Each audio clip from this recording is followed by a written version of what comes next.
Football is back, and BetMGM is inviting new customers to join the huddle and enjoy the action like never before. Sign up today using bonus code JERSEY, and your first wager is risk-free up to $1,000. You'll also have instant access to a variety of parlay selection features, player props, and boosted odds specials. Just download the BetMGM app today or go to betmgm.com and enter bonus code JERSEY to place your first wager risk-free up to $1,000. The BetMGM app is the perfect way to experience the excitement of wagering on live sports now in more markets than ever. Visit betmgm.com for terms and conditions. Must be 21 years of age or older to wager. New Jersey only. New customer offer.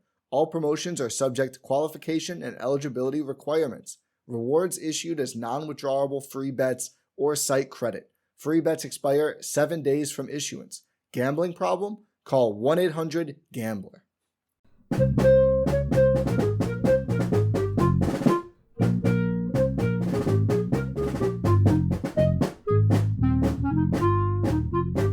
Hey everyone, welcome to The Final Four is Not on the Schedule. I'm your host Eric, alongside with expert analyst Rod. Thanks for joining us on the best MSU basketball podcast featuring in-depth recruiting, game matchup, and post-game analysis. We dive deep to give you the best tools to enjoy the Spartans and impress your friends and family. Hey everybody, it's Eric alongside Rod, and we're here for what I think is my favorite show of the season. It's the pregame, the preview of the season with Michigan State, and we're going to go in-depth in the team and who's coming, who's gone, and then obviously what's to come. We've already gone through the first other 13 teams in the Big Ten, and Rod has Michigan State placed second. So we're going to discuss Michigan State's prospects this season. Before we start, I want to do a little housekeeping. Firstly, I start with our donors. We really appreciate people who are supporting the show. We've done a lot of things to add to the show. We've enhanced the audio. We've worked on a website. We have a forum now, which I'd encourage everyone to come and visit. Our intention is always to have this fully accessible to all Spartan fans, so there'd be no fee, no charge, and nothing behind a paywall. And so for that reason, we really, really appreciate the people who've already signed up and who are financially supporting the show. Namely, the people at the Draymond Green level, you can go to patreon.com/MSU-TFFINOTS, and there you can find ways to support the show on a monthly basis. And so people on the Draymond Green level are Dan Rankin, Adam Walzak, Doug Robinson, James Benton, and also Mateen Cleaves level, Chad Hickey, who at that level you get some merchandise. And we're designing a t-shirt right now. We're working on that, and so we'll have that out hopefully in the next month or so. I also like to thank Greg Brown, who did a one-time gift via check. You can also make donations through PayPal to support the show. And we really appreciate those. And I hope that you really appreciated what we've put forward with the addition of the website. Also, we're on YouTube. We're trying to get a little bit more active in social media. And finally, I'd like to thank you, if you've not already had the chance to, thanking you in advance, to continue supporting the show by subscribing, liking it, sharing with other Spartan fans. As we're now getting into the season, because we're just about to the point where now, as we're recording this, we're a little over 2 weeks away from, actually, a little over 3 weeks away from the start of the season in the November 7th game against Northern Arizona. Rod, you ready to get into this here? Yeah, let's do it. All right. So let's recap Michigan State's season. We talked about this a little bit earlier in summer, but we'll recap again that Michigan State finished the season 23-13, 11-9 in the Big Ten, losing in the second round to Duke in a game that although it was a 9-point loss, it was a game that I think we both agree that Michigan State had a real chance of winning, but they were up by 4 points with less than 4 minutes to play. Michigan State finished the season number 42 in KenPom, number 31 on offense, and number 67 on defense. They shot the ball really well from deep. Number 16 in the nation at 37.8% behind the three-point line. They were 70th in free throw percent at 75%. And weaknesses were not surprising in the sense that they had trouble with turnovers at number 209 in the country, in two-point percentage number 184, and finishing 90th in offensive rebounding percentage. On defense, Michigan State was number 22 nationally in block percentage, but it didn't actually translate into as much success in the two-point percentage with the defense, and finishing only 128. And defensive rebounding percentage, rebounding ranking of 123, and 66 against three-point percentage was a strength in the team. And so it was kind of a mismatched sort of team stats, things you don't expect, I guess, at Michigan State, although probably we discussed last year and the year before, the rebounding has been a bit of a problem the last couple of years. And, the turnovers are kind of what they always are every season. But I think there's just a decreased efficiency from the 2-point percent, which is, again, 2-point shots, which is unusual. And defensively, probably struggled a little bit, but probably in part because of the rebounding problems. Yeah, so let's take them one by one. On the offensive side, for all the carping, and believe it or not, there was some about Michigan State shooting last year from deep. It's remarkable because they're one of the best 3-point shooting teams in the country. But their inability to shoot well from two, and really a very un-Michigan State-like performance on the offensive glass, finishing at number 90. Those two things kept what, despite the turnovers, could have been an outstanding offensive team and made it merely a solid one. The 2-point percentage is attributable primarily to two things in my mind. One is that Michigan State, and this is not a big shock, it tends to happen every year, but as they got into Big Ten play, it was tougher for them to get into transition. So easy baskets in transition, which tend to boost your 2-point percentage because you're shooting a lot of layups or dunks, right? Those weren't there with any frequency. But the big thing, of course, was that Michigan State lacked consistent post offense. Occasionally you'd get it in spurts. Julius Marble might have a strong game. Marcus Bingham might chip in with some post buckets, although his contributions tended to come in some other ways. But a lack of consistent post offense. And then again, with the offensive rebounding, a lack of consistency in terms of second chance points. You're going to hear this word consistency over and over in the discussion of Michigan State's season last year and what needs to change for this season to be better, because that really was the core of the problem in my mind, is that success was intermittent because MSU did not get consistent execution. So offensively, those were the areas that were problems. People harp on the turnovers, but truth be told, it wasn't a super unusual Michigan State team in that regard. What was unusual, what we don't typically see, were the things I just mentioned. Didn't shoot the two well, didn't offensive rebound particularly well. On the defensive side, the issues were similar. And again, just as on offense, unusual by historic Izzo standards. Normally, if you see a team that's got a relatively high block percentage, the way Michigan State did, that's a sign that it's not always the case, but more often than not, that's going to be at least a decent team against twos. Michigan State was terrible defending against twos. Yeah. And part of it was, despite the fact that they had, a 7-footer in Bingham with great length and then a veteran behind him in Julius Marble, Michigan State's post defense really struggled at times. I mean, I don't need to tell any listeners this who saw the games. You go back to the Hunter Dickinson game in Ann Arbor, and really even the one in East Lansing, even though Michigan State won that game. What Zach Edey was able to do, on and on and on.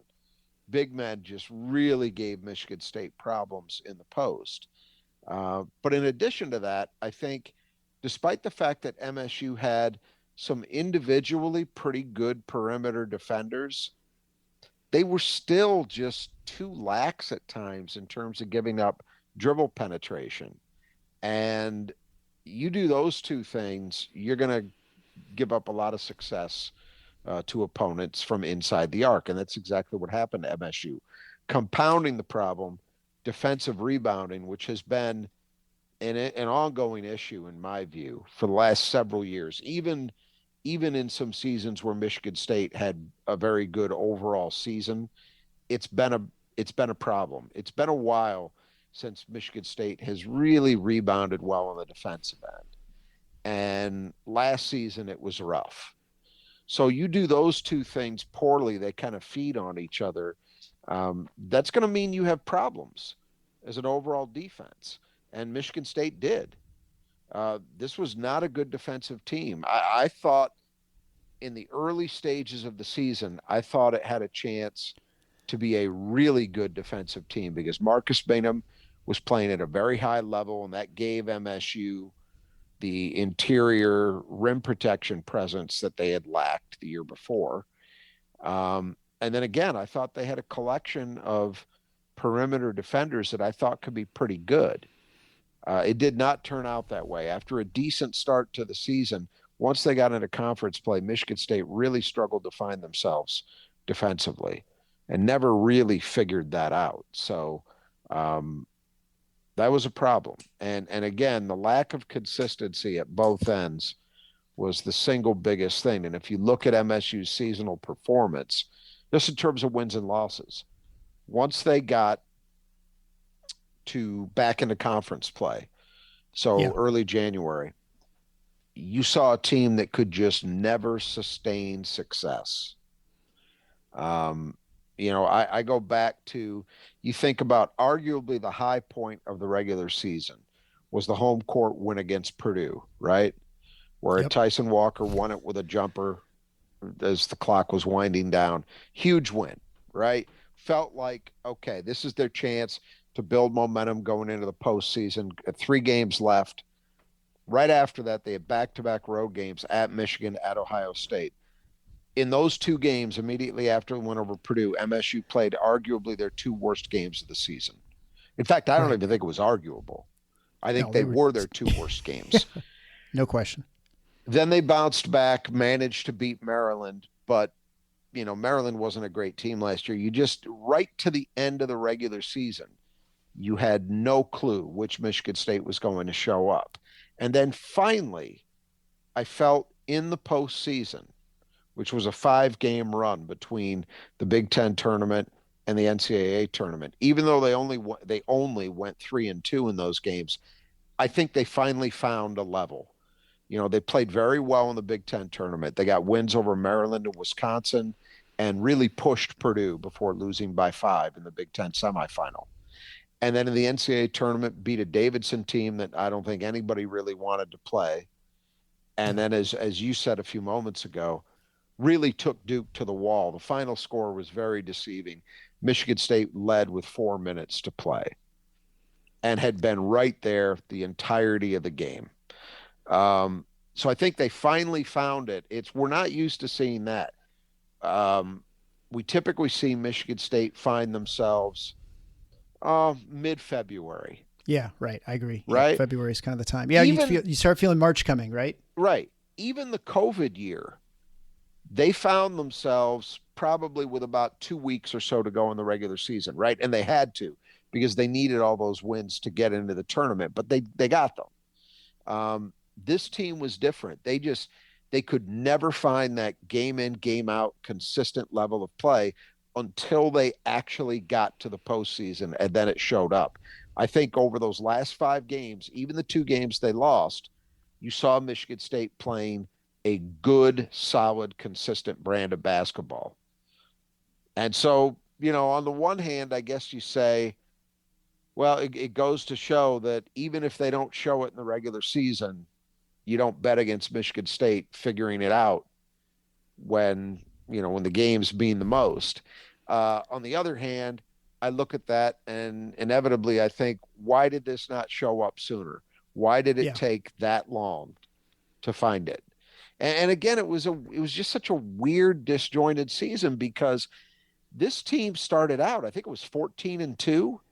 Yeah, I was going to say we started 14-2, 5-0 in the Big Ten, but I think, the pivotal moment, it was Marcus Bingham getting COVID. And I don't know if it was COVID itself where he was out for a while and he probably couldn't practice as much. And he only missed 1 game, but he was. But he wasn't the same, right? For a while. Yeah, he came back different, and he was. And I think in some ways you can look at it and say, well, that loss of continuity or the strength as an inside, because Marcus Bingham at the beginning of the season, I think we were looking at him as a strength, and that was a real defensive stopper, and we're like, wow, despite all these big these big guys in the Big Ten, we might be able to compete against those guys. Right. But then you saw even guys like Joey Brunk, you mentioned. I mean, we're talking about Zach Edey and Hunter Dickinson, which you can, apologize it away, say, well, either you're playing really great postmen, but Joey Brunk torched Michigan State too, right?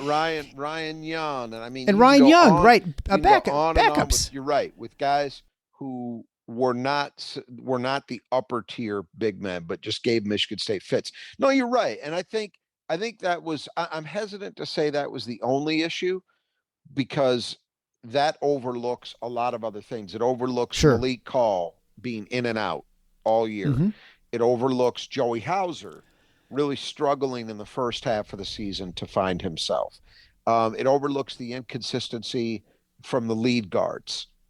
But I think if you were going to point to one thing that changed, Bingham's probably as good a place as any to start, because they were a better team in November and December with Marcus Bingham playing at a higher level. It really gave them an offensive presence inside that changed things. And when that went away, when he wasn't in there, wasn't as good, Michigan State became a much softer team on the defensive end. And that's really where I think, you could talk about offensive things, and fans always tend to gravitate toward that because it's easier for those who don't really understand so well what they're watching to think that they grasp. But the truth of the matter is Michigan State struggled the way that they did last season, primarily due to what happened on the defensive end. If you look at it, you're the number 31 offense in the country. That's not so bad. You could be, if you were a typical Michigan State defense, or even close to that offense was good enough to win a lot more with than MSU did last season. It was a defensive end where they really, really got hurt. And Bingham was a big part of that, both positively and negatively. And I think in addition to that, partly Bingham, and it's not fair, like you said, there's so many other problems that happened last year, things you could point to, but I think, Bingham and the 5 and the problem with rebounding, which is also a wing issue, right? With you have the guards not right, Christie and Brown and Malik Hall. I would argue that was the issue in terms of rebounding, because if you look at what guys like Bingham, Joey Hauser, to an extent Malik Hall did, those guys did well enough that I don't think the post guys were the problem on the boards. It's been a wing problem for a while now, in my view.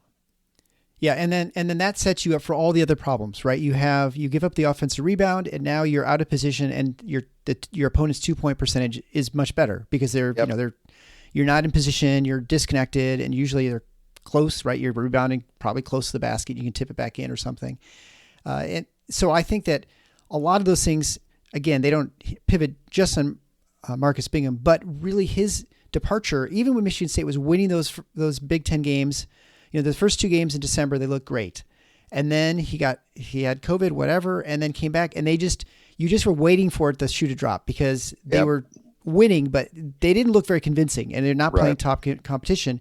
And then, then the wheels looked like they started coming off. And then all the other things that were problems that sort of were papered over by the fact that they were doing so well defensively got exposed. Max Christie struggling, Joey Hauser, the guards not, Walker being too hesitant, things like that. I think all those things sort of come into focus when you're not doing the things that you should be doing, that the fundamentals that Michigan State relies on, which is the rebounding and defense. It was just, again, 2 straight years where you've seen them get off to good starts, which is not always the case for Michigan State. We're used to slower starts in many seasons. Just disjointed, inconsistent, kind of baffling play, because we've seen things not just intermittently, but for a sustained period of time that we're just not used to seeing from Tom Izzo teams. So I think, heading into this season, that's one of the big things to watch for in my mind is, do we see Michigan State getting back to who they are, what this program has been? And that sounds like a cliche, but it's really important, because the areas in which they've struggled the last 2 years, in my view, primarily have been areas that are traditionally program staples, and we're not used to seeing them struggle in or be inconsistent in, and yet it's happened. And then you look at the results, the way these seasons have gone, and you say, okay, well, I guess that stuff really does matter. Yeah. Well, and I think you can sort of put in the sort of ambiguous, amorphous category of leadership, right? And I think you look at Cassius Winston, as soon as he leaves, you have a team that really doesn't have a leader, doesn't have certainly a floor leader, which you expect with your point guard, and then looking for other people to fill that role, which is, I think, a little harder when you're like like Aaron Henry, when you're not someone who's got the ball all the time, bring up the court. And I think and someone who probably wasn't his personality so much to be that sort of that leader on the floor. And they didn't feel he. And last year's the same way, right? Yeah, and I think last year was the same way. So that when there are problems, there's no one to kind of like, get the rudder pointed the right direction. You sort of kind of drift around a little bit. And I think you saw a little bit of that last year too, where just sort of a team that looked like it was clicking suddenly couldn't do anything right, and there was no one there to sort of correct those things on the court. Right, and they definitely were lacking in that way, and that's something that Izzo has spoken to in the preseason here, and he does not sound entirely convinced that they've completely solved it. But I think that from what I understand, I think they feel they're a lot closer than they've been. You're not going to have, and this team does not have, a Mateen Cleaves, a Travis Walton. They don't have that. They don't have that kind of presence. Okay. But you don't always have to have that kind of guy. You have to have people who have been through it, who understand what it takes to win, what the level that you have to play at, how hard you have to play, and who are going to be vocal about that. And I think that they believe they may have had a couple guys develop into that. We're going to see. Yeah. But that's a big test, specific to AJ Hoggard, and we'll return to this again as we talk about this team. People could talk about improving the jumper, improving the decision making, getting in better shape. All that stuff matters, absolutely. But to me, the single biggest thing is, has he become the kind of teammate and the kind of leader that they need him to be? And we're not really going to know the answer to that until the lights turn on, until we actually see this team playing, and for a while, not one game either. It's going to have to be over a period of time to really be convincing. I think he's confident he's made strides. I think they're optimistic that he's made those strides, but we need to see it happen. And that's a big deal for this team. I've had these conversations on our board, on the Spartan Mag board. It to me, such a big factor for this team. And you saw it talked about at Big Ten Media Day. We're recording this on, what is it, the 13th of October? So Big Ten Media Day was just a day or so ago. You saw this theme where people talked about MSU's backcourt. And the reality is, for whatever questions might exist elsewhere, if you are really, really good at the guards in college basketball, you should be a competitive team. It is a game that is a level of the game, I should say, that is impacted so disproportionately by the quality of guard play you get. You look at Michigan State 2 seasons ago, they didn't have it. They struggled. You look at them last year, they had it sometimes and sometimes not. And when they had it, they looked pretty damn good. When they didn't, they struggled. If Michigan State's guards are as good as they think they are, and as I think we think they are, it's going to elevate the whole thing. And so that's not all about AJ Hoggard, but in part it is, for sure. And he's the guy in that group that I think has the best chance to be the kind of leader that they've lacked the last couple seasons. They need someone they can turn to who can rally the troops, who can get guys back on track when they're not playing the way they need to. All of those types of things, in addition to the actual tangible contributions that he makes on the court. They need someone to do those things. and he would be the most likely candidate at this stage. Right. And I think, to a lesser extent, Tyson Walker would be the other one in that position where he's someone who's very talented. He has a lot of energy he brings to the game. Can be put a lot of, defensively, he can be a pest. And he certainly has shown signs, although he is sometimes too timid, right? I think that the timidity is but you wonder if now he's more comfortable in the system, can he be that second leader, right? Like you could have someone when maybe AJ is not on his game that Tyson's there to back him up, or vice versa. But we have to see it, right? That's what Izzo's been extremely high on his summer. He has said repeatedly he had the best summer of anybody. So that's good news. But I did not see indications last year that I think Tyson Walker is ready to flip that switch. I think that realistically, you are hoping that he is more consistently aggressive in terms of the way he plays, but he's probably not a guy that you're going to look to galvanize others. Right. To me, that's a personality. Now, I say that it doesn't. Michigan State has had successful teams without anybody who really did that. You talk about Cassius Winston. Cassius Winston was not a yeller and a screamer. No, absolutely not. He wasn't a guy, and truthfully, probably the guy who was closest to that personality on those teams was Xavier Tillman, and Xavier Tillman really wasn't that either. So those teams were extremely successful, two Big Ten titles, a Final Four berth, and didn't really have that kind of personality. So I'm not saying I think it's a necessity, but I do think the one guy who seems to have that kind of personality is Hogard. But in order for that to matter, his head's got to be straight.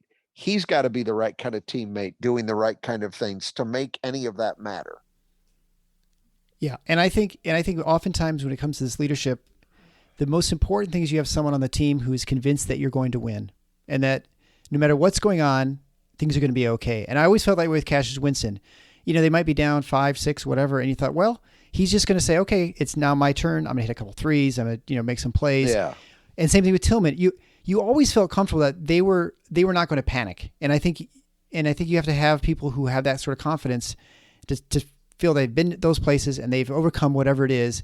And then the rest of the team can feed off of that. And I think that is probably more important than just someone yelling at you. That's a good point. And I think that, it remains to be seen with this team, because coming into the season, nobody has that kind of credibility yet. Correct. But going into the 18-19 season, nobody on that team had that kind of credibility. I mean, Cassius had been a good player for 2 years, but he had not been a Big Ten Player of the Year level guy. And Xavier Tillman wasn't even starting. Right. So you can develop that. You can prove that to your teammates and become that kind of guy. And that's what Michigan State needs to happen, because they're not bringing anybody back. I mean, the reality is we're going to talk about in a second, the top 3 scorers are gone. They don't have anybody now. That's not as big a deal as it sounds, because MSU had a bunch of guys all bunched up between, say, 7 and 11 points a night. But it does mean that there's nobody coming back who could say, hey, I was a second team all league guy, or, something like that.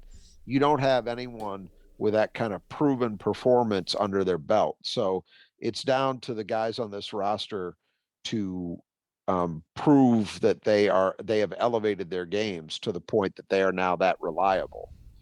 Right. Well, let's talk about the players lost. I mean, I think most people will remember this. We have first is Gabe Brown, who was 6'8", played every game. He led the team in scoring at 11.6 per game. To your point, that just no one who was a dominant scorer on this team, and it made it difficult to cover, but also difficult to game plan, like how you're going to get your points. He shot 43, 38, and 89. A solid year, and showed occasional real flashes that he was getting, a bigger game, but he just never quite got maybe rebound as well as we would expected. He averages a little under 4 rebounds a game, and good defender, but many points of games he'd disappear for 20 minutes, and then he'd be there for a couple of minutes. Streaky shooter, when he's on, he was great, but a guy who was, I think we talked about this before. He's a guy who is your great second or third option for scoring, but not a good first option scorer, which is what they really needed last year. It's unfortunate for him that the senior version of Gabe Brown didn't have the chance to play with, say, a junior or senior season Cassius Winston type, or a Denzel Valentine, a truly great distributor, because that's what I think he really needed. Gabe was not a guy who was capable of doing a lot of creation of his own offense. Occasionally you'd see a burst of something, but it never happened in a sustained fashion. So consequently, he's a guy who needs to play off others. And Michigan State's play, obviously his junior year, Michigan State's play at the point was just not good at all. Last season, it was sporadically good. And so I think that in part led to Gabe having a sporadically good season in turn. If point guard play wasn't consistently there, it was going to be hard for Gabe to impact games consistently himself, because he really did need to be a spot up shooter. Primarily that was his role, right? Yeah. The biggest disappointment for me with Gabe was the rebounding, because I felt as if he could and should have been a better rebounding presence than he ended up being. And I think that was part of why Michigan State struggled. So I think he had a solid senior year, but you'd hoped for a little more. Yeah, I think he had every reason to. You look at his physical tools, and I mean, great athlete. There's no reason to think that he's not going to get 5.5 rebounds a game, for the minutes he played and his size.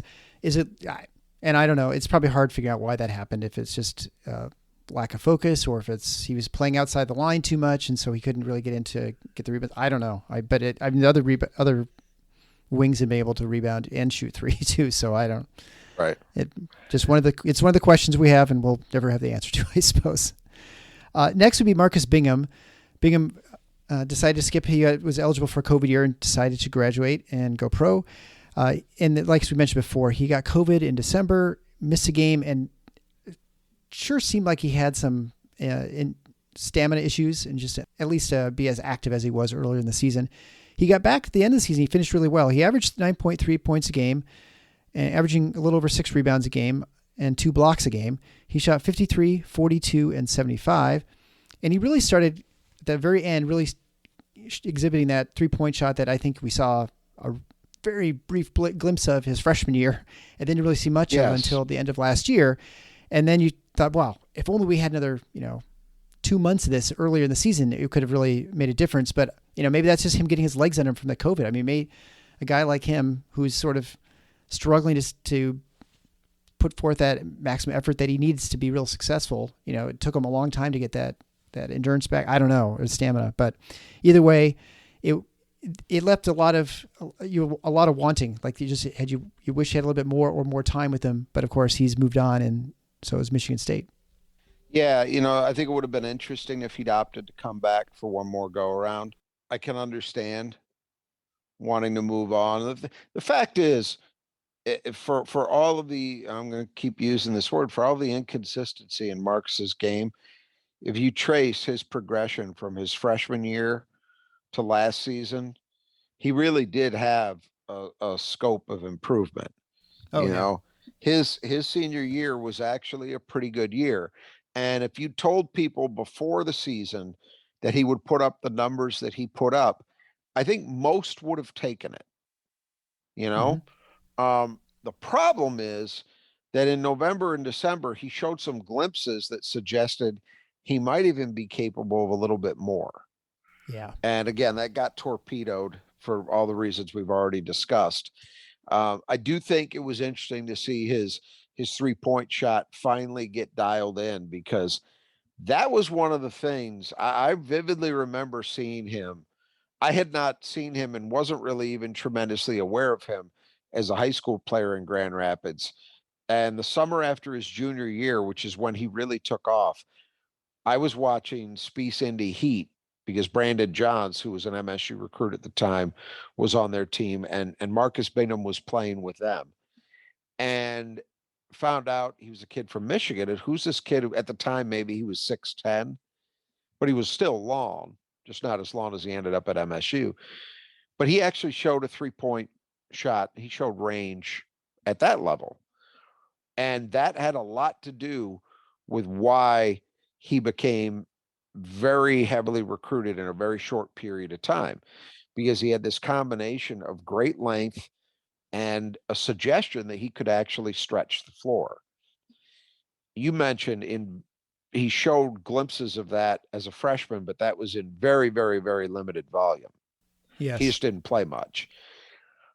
But the next 2 years, we just saw no consistency at all with the shot. And then last season, it was really the tail end of the year that boosted that number above 40%. But he finally he found that level. It was good to see that finally come back. And honestly, the Marcus Bingham that we saw last year was the type of player that people thought he could be when he was being recruited. It's just that the hope was he would reach that level earlier. And that just didn't happen. And I think he's a guy who, he probably got hurt a little bit by the COVID year, by that summer, that spring, developmentally, that off season. Yeah. It, maybe he would have hit that stride as a junior rather than as a senior. You never know. But, his departure certainly leaves a hole for Michigan State, because although Marcus was not a total solution at that position, he definitely did contribute. And now Michigan State doesn't have that. So that's a problem that needs to be solved, a hole that needs to be filled. And next would be Max Christie. So 5-star recruit, 6'6" freshman wing. He was defensively very strong for a freshman. I think there's no question he was head and shoulders above most freshmen that coming in, understanding how to play defense. And the problem was he came in as a shooter, and he just did not shoot really well. I mean, he was okay, but he shot 38, 32, and 82 in the season, averaging a little over 9 points a game. Not a lot of rebounds. I think it was like about 2 rebounds a game as well. And decided to go pro at the end of the season. Kind of a weird sort of end exit. There's discussion with his family and friends and handlers, I guess you call them, and sort of what was going on at Michigan State. So I don't know that we probably know the whole story, except that the usual sort of exit from the team was a little different than typical. Doesn't seem like a whole lot of bad blood. And so he decided to go to the G League and to go pro, which was always his goal. And I think he was hoping to be a one and done, but certainly with his performance in the court, it didn't really, not surprisingly, he didn't translate into a really high draft pick. And so he's now playing the G League. And I don't know, I guess I've not watched any of the games, so it sounds like he's struggled with a shot, not surprisingly, and hopefully he's able to get that come around. Just to make it clear, he's not definitively in the G League. Okay. He's trying to make the Lakers roster, and I suspect he will bounce back and forth. It would not surprise me if he sees some NBA time this year, just because of the way that load management works, injuries, etc. But the overall thrust of what you were saying is correct. I think that there was probably an expectation from those around him, and probably from himself, that he would be in a much stronger position. He would be a guy who would be in a position to spend an entire year on an NBA roster, and I don't think that's very likely. It's funny how it worked, because my concerns coming in were, how's he going to hold up on the defensive end? And as you said, he was pretty steady. Yeah. Not quite as good as I think his reputation had it, because at times his lack of physical strength hurt him, but overall pretty solid defensively. It was the offensive end where it just never came together. He never found, from day one, he never found consistency with the jumper, and that was really supposed to be his strength. He also, in my mind, never made good on the suggestion that had been out there that he was a guy who maybe you could use as an offensive catalyst. You could put the ball in his hands, let him create for himself, for others, They tried that at a few points last season. They gave him that opportunity. It did not go well. And I think so much of what ailed him last season really came down to strength. I really do believe that. I don't think it's that he lacks a skill set. I don't think he's actually maybe a little better athlete than I think people thought. So he doesn't lack in those areas. He's just not very strong. And when you're not strong, it's hard. It's hard to power through contact, to play through contact in a league like the Big Ten. Again, it can be hard to be consistent defensively. It can be hard to rebound. All the things that when I watched him struggle, to me, most of the time, what I thought was at issue was that he just wasn't physically ready yet to be a dominant player at the collegiate level. With another year of strength training and working out, etc., he would be in a much better position. Well, he's opted to do that as a professional. Good luck. I hope it works out for him. I don't mean that dismissively. I hope it works out for him. But yeah, it was the whole way that it went down was, I mean, I'm not going to rehash all that stuff, but that did not, from what I know, and I'm pretty confident I've got a reasonably good read, at least as to the general contours of how it all went down. I wasn't happy with that. But I guess the way you look at it is, if that's the situation, better that he go. I think so too. You don't want somebody who isn't happy or has influential people around them who aren't happy, poisoning the well. And I don't know that would have happened if he'd returned, but I'm okay with the way things worked out. I think it was a disappointing year for him, to be sure, and I guess we can leave it at that. The one other thing I would say is, when you look at what he actually contributed last year, I think that's how fans need to think about it. They're replacing what he actually gave them, not what he might have done as a sophomore. Right. You know, and I think that reality is a lot easier to deal with. Right. And I think you can look at it and say, well, he averaged 10 points a game, or a little over 9 a game. But he also had the most minutes in the game for any player, I think, last year. And so, and he wasn't efficient. In some ways, he wasn't efficient. And I mean, you watched him, and this is the frustrating thing, of course, the fans, you watch him and his shot looks good. I mean, it looks like he's got nice form. It looks smooth. It just wasn't going in, which of course is the only thing that really matters. And so I guess, to replace 9 points, well, that's hard. But for someone who's averaging, I think he was almost not 30 minutes a game. I'm not. Yeah, I don't think it's that hard.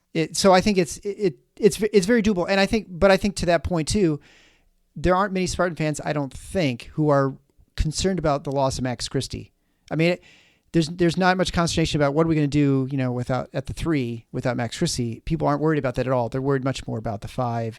That's true, and I also think part of what helped that along was word getting out to some extent. I don't know how deeply into the fan base the way that it all unfolded got out there.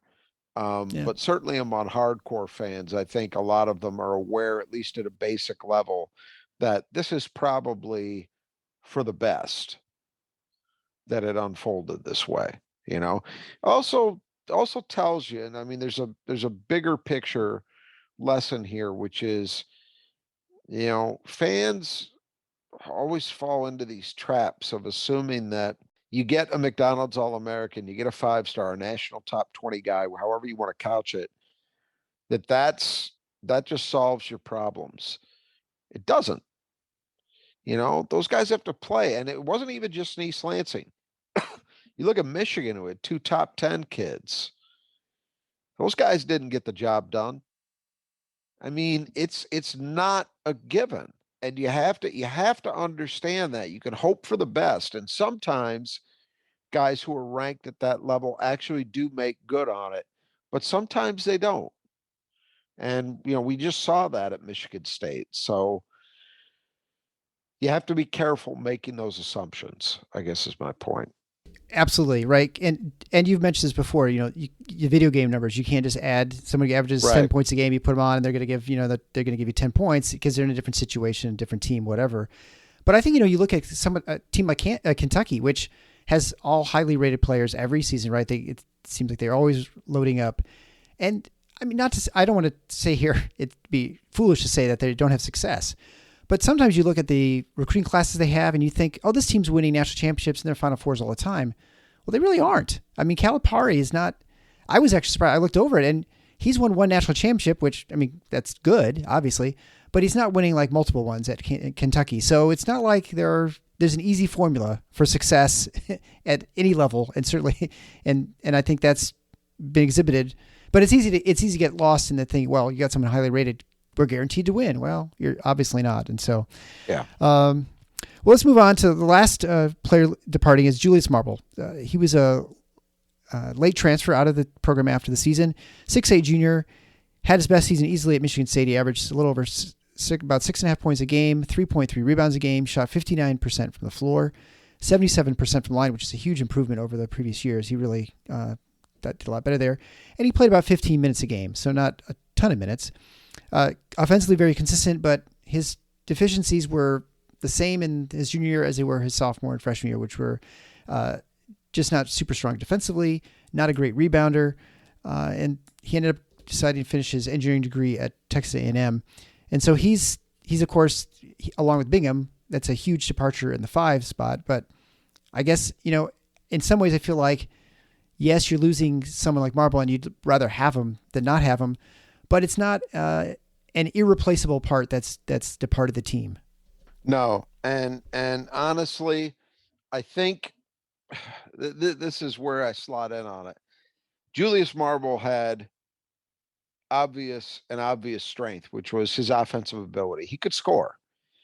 Decent low post player, not a great post player, but a good one. So not a Nick Ward, but solid. But he also had a good mid-range game. He could stick the 10 to 12 foot jumper face up, which is a nice weapon to have.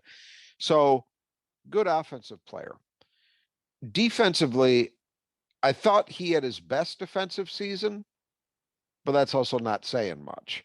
Right. He was actually reasonably good as a post defender last year, even though he's outsized most of the time.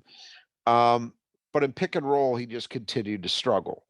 Yeah. So that was an issue. But again, better than he'd been.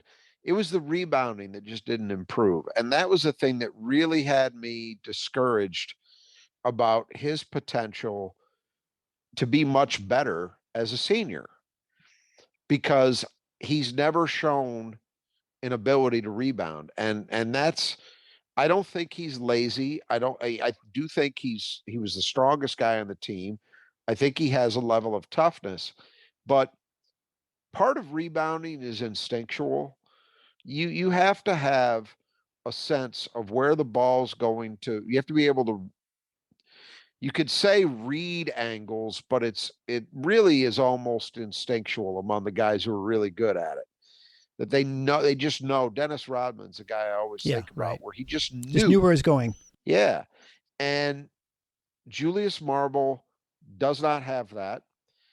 He was, despite the fact that I don't think he's a bad athlete, he never showed much of an ability to be a range rebounder, which is also really important, that you can go out of your immediate area to go chase a rebound down. He was never very good in that way. So it was just, I didn't see any sign that was likely to improve. And if that wasn't going to improve, I would be worried about him playing a larger role. You said he played 15 minutes last year. Well, if he'd come back, there would have been a temptation to probably play him 20, because he's a veteran. He can score. A kid like Jaxon Kohler has great offensive tools. I think he's a better offensive player than Julius Marble anyway, but let's just say they're similar there, right? He might also struggle in the areas that Marble struggled, but I don't know that. There's a chance, because he's young, he could get better. I'm pretty convinced the Julius Marble that we've seen is the Julius Marble we would get with one more year. I just don't think there's a lot of reason to believe that he would have gotten much better. And if that's the case, I'd rather go with the unknown. Yeah. Madi Sissoko, again, I'd rather go with the unknown. That's distinct from Marcus Bingham. If Marcus Bingham had wanted to come back for another year, I would have taken that all day long. Oh, sure. But Marble, I felt very differently about. So I wasn't all that broken up. Would you rather have him than not? Yeah, I guess. But I don't think he showed that a breakthrough was coming. Right. You felt like, not that he hit a ceiling, but that he wasn't going to get significantly better. Whereas, Bingham, you felt like, I think he hit a ceiling. I think he showed you who he is. You don't think he could get better even this year? I don't think there was. Now, offensively, would he have been capable of maybe even a few more big outburst games? Yeah. He probably would have scored even more points, but that would not solve what ails Michigan State. Michigan State primarily does not need scoring out of the five with this team, right, in my belief. They need rebounding and defense. And I just don't think Julius Marble was going to provide enough of either. All right, so let's talk about players returning. We'll start with A.J. Hoggard. Definitely a season where he really took a huge jump up. As you've admitted many times that you were wrong about A.J. Hoggard as a player who you didn't think was a good recruit and didn't think he was going to be able to pull it off. And I think most people probably agreed with you. And I guess he's one of those players you'd say the light sort of clicked last season, where he was able to take the point responsibilities a little bit better. And then hopefully, as we were talking earlier, that maybe he's moved on to he'll be more of a leader this year as well as a teammate. So he had his ups and downs. He averaged 7 points a game on 44, 22, and 63 shooting. Led the team in assists at 4.8 a game, at about a 2.5 to 1 assist to turnover ratio. Pretty good defender, which he wasn't his previous 2 years on the team. He shut down Jaden Ivey in one of the games. He's obviously a super strong guy, very good going to the basket and being able to finish oftentimes. And so I think the question marks with him are the two obvious ones. One is, can his shooting get better? He shot 22% from behind the arc. Can he improve that to like 30s or 30 or a little bit more maybe? And the second thing, of course, is he going to be a better teammate, and is he going to be able to distribute the ball and be able to be that floor leader and the leader off the court as well that I think this team desperately needs? There's a lot to like. There are things that A.J. Hoggard does extremely well. As a guy who could get to the rim and finish, he's as good as they've had in a while. And he does it differently than we've ever seen a Michigan State guard. You think about somebody like Cassius Winston, and it was really not overwhelming athleticism, but just a knack for being able to create space and finish. Guys like Keith Appling, Kalen Lucas, just pure jet blur athleticism and some toughness to finish. Those have been the kind of guys that have been very successful. A.J. Hoggard, it's pure brute strength. I mean, he overpowers smaller players, and he's strong enough and tough enough to finish over bigger players and through contact.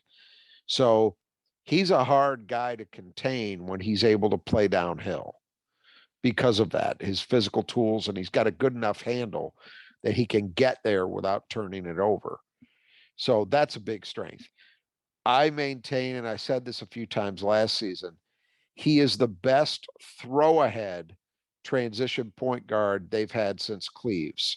Most of the guys who have played point guard under Izzo in the last 20 years since Cleves left have been guys who advance the ball via the dribble. So you think about Kalen Lucas, Keith Appling. These guys usually in transition, it's them dribbling the ball up the floor quickly. Cassius Winston, although he didn't have their speed, was more of a dribble guy too, in my opinion. Hoggard throws ahead. He's got great vision, and he's got an ability to make, the three-quarter court pass, half-court pass, and hit guys.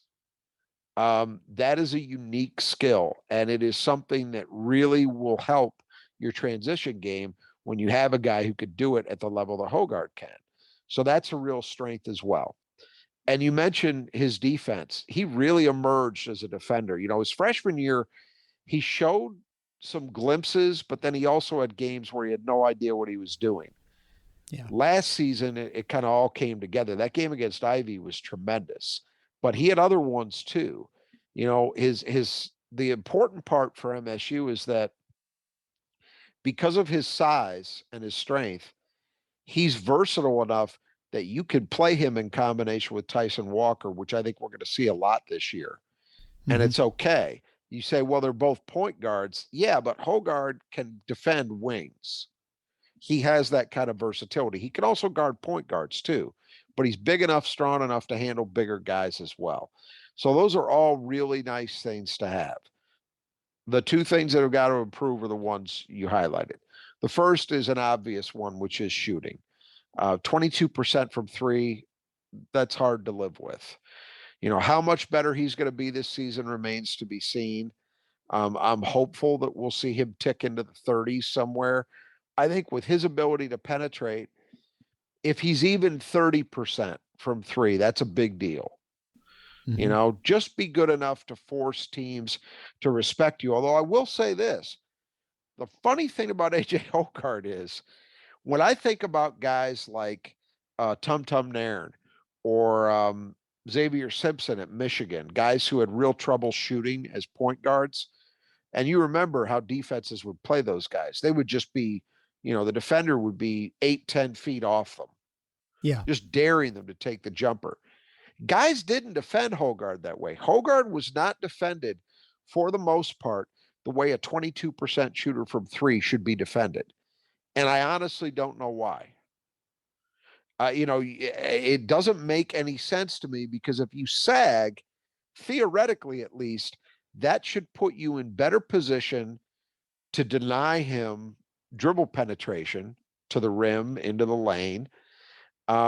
And you're daring him to take the jumper, which is seemingly what you would want to do. But I did not notice opponents defending him that way very much, and I'm not quite sure why. But anyway, that's just an aside. So shooting would obviously be one thing you'd look for improvement on. The other thing is much more of an intangible. I mentioned this in the spring. I had pretty good word that it was very touch and go toward the end of the season as to whether Hogard would be back. And then he seemed to figure it out. We talked about how MSU found a level in the postseason. A big part of that was AJ Hogard. And it wasn't even that he was putting up dominant scoring games in all those contests, but he was giving Michigan State the kind of presence, the kind of teammate that they needed at that position, in a way that he hadn't always done earlier in the season. And, you say, well, the assist totals were great. That's not all of it. There's a mindset that Izzo demands from his point guards. There's a way of relating to those around you that he demands. And Hogard has had a lot of ups and downs in those areas from what I understand. But the feeling is he's really turned the corner, they think, for good. And if that's true, that's going to be a big, big deal. That'll be a major positive for this team. So I'm bullish. I'm optimistic with AJ. But we've got to see. He's always reminded me of a guard who plays for Maryland. You would be. Yeah, no, absolutely. He's exactly the kind of guy you'd expect playing for the Terrapins. And I sometimes wonder, I totally agree with you too. It was unusual that you see a guy who can't shoot real well and then people don't sag off him. But I do wonder at some point, if you're a defender, if you're like, I'd rather take this guy, I'd rather be right on him than let him get a head of steam as he's coming at me. And then he's just going to go, maybe that's probably. I think that's probably it. I guess I just, even considering that, I would still question it. But yeah, I suspect you're probably right. That the feeling is I'm better off guarding him closely so he's not able to build up any momentum getting to the rim rather than have to deal with him with a head of steam behind him. But I still would question it. Guy's shooting 22%. You got to do everything you can to bait him into taking those shots, I would think. It reminds me a little bit of Nick Ward. Was it a couple years ago when suddenly everyone started double teaming him. I think it was Ohio State maybe did it for the first time, and he just couldn't pass out of it. He was throwing a turnover. He couldn't do anything. And then everybody's double teaming him because it's sort of like once you figured out the kryptonite, then everyone can, they watch the film. They say, oh, This is how you stop this guy. Maybe it'll come down to someone who risks, dares him and says, all right, we go can and hope shoot. that he'll shoot well enough that it'll be a moot point. Right. Exactly. Right. And then you pick your poison, and then I don't know what teams want to do at that point. So let's talk about another player, Malik Hall, 6'8", and it looked like all Big Ten player at times. And then other times he would go a game where he scores like 2 points.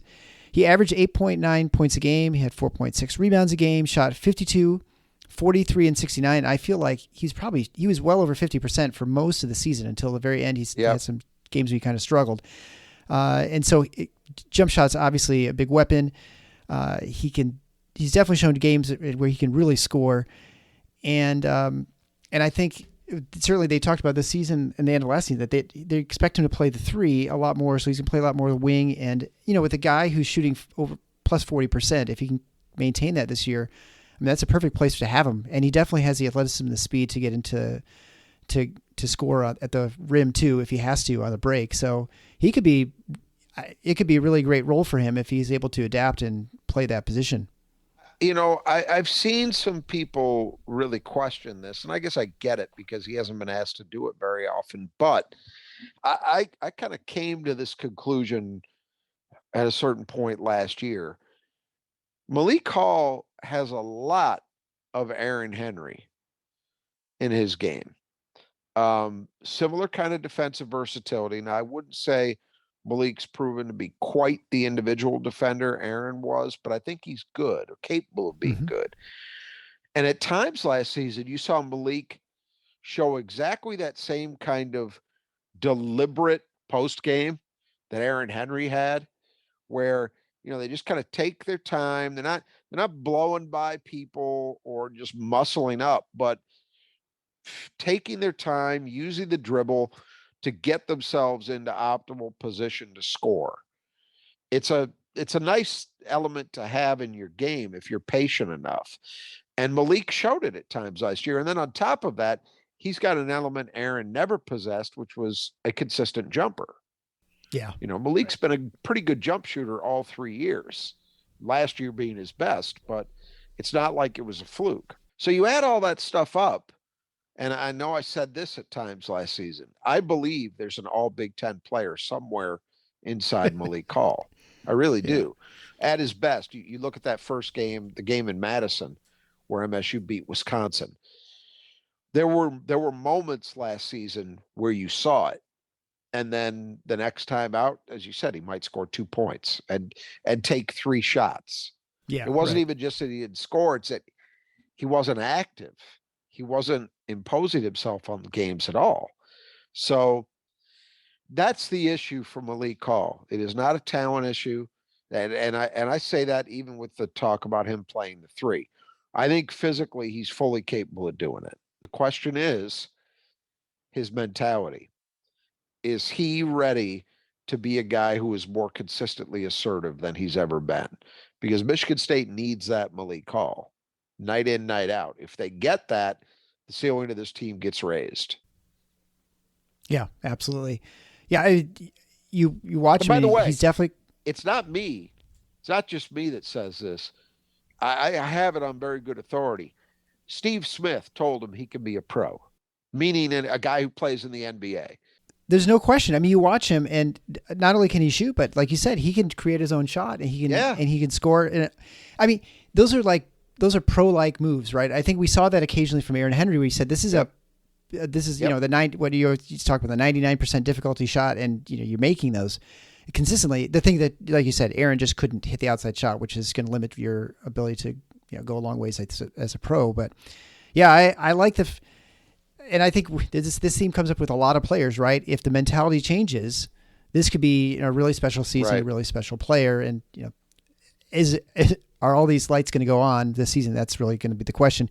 Yeah. Speaking of lights going on, I think last year we had one with Joey Hauser, 6'9" senior. He decided to come back for this year because I think at the end of the last couple months of the season, he really just had fun playing basketball again. For the first time, he looked like it wasn't drudgery being on the court, where he was just the weight of the world was on his shoulders. He averaged 7.3 points a game, 5.3 rebounds a game, and it probably I would say, our best defensive rebounder. Consistently, like he was always in the right spot. He shot 45, 41, and 86, and that 41 is impressive because he was not shooting well at the beginning of the season, so that he really brought that up through really good second half shooting. And then he was instrumental in the win against Davidson in the first round of the NCAA tournament. And he's a guy who, by all reports, Izzo would mention occasionally he had a lot of problems with COVID and just the isolation. And it's easy to forget. And I struggle all the time because you see these guys they're just big guys.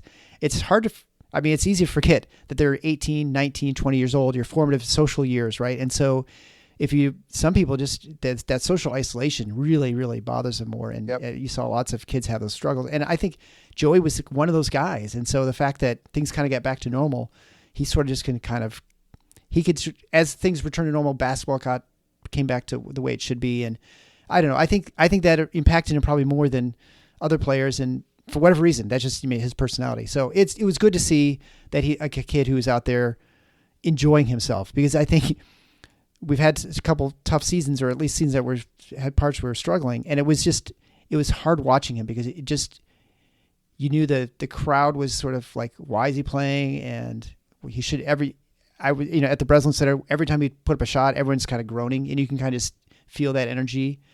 And just like a few years ago, where every time Michigan State would shoot a free throw at home, where they were shooting like 70% at home and 80% on the road or something like that. You can kind of feel that sometimes in the arena. And that was definitely the energy with Hauser, at least through like January. And then he turned it around. So that was a really good encouraging thing to see, and obviously encouraging for the future. I think also part of it is that I hope this will remain the case this year. We'll see. I think what also helped him is I thought they simplified things for him. There was a lot of hype around Joey because he was an extremely highly rated recruit, went to Marquette initially, transferred after his freshman year to MSU.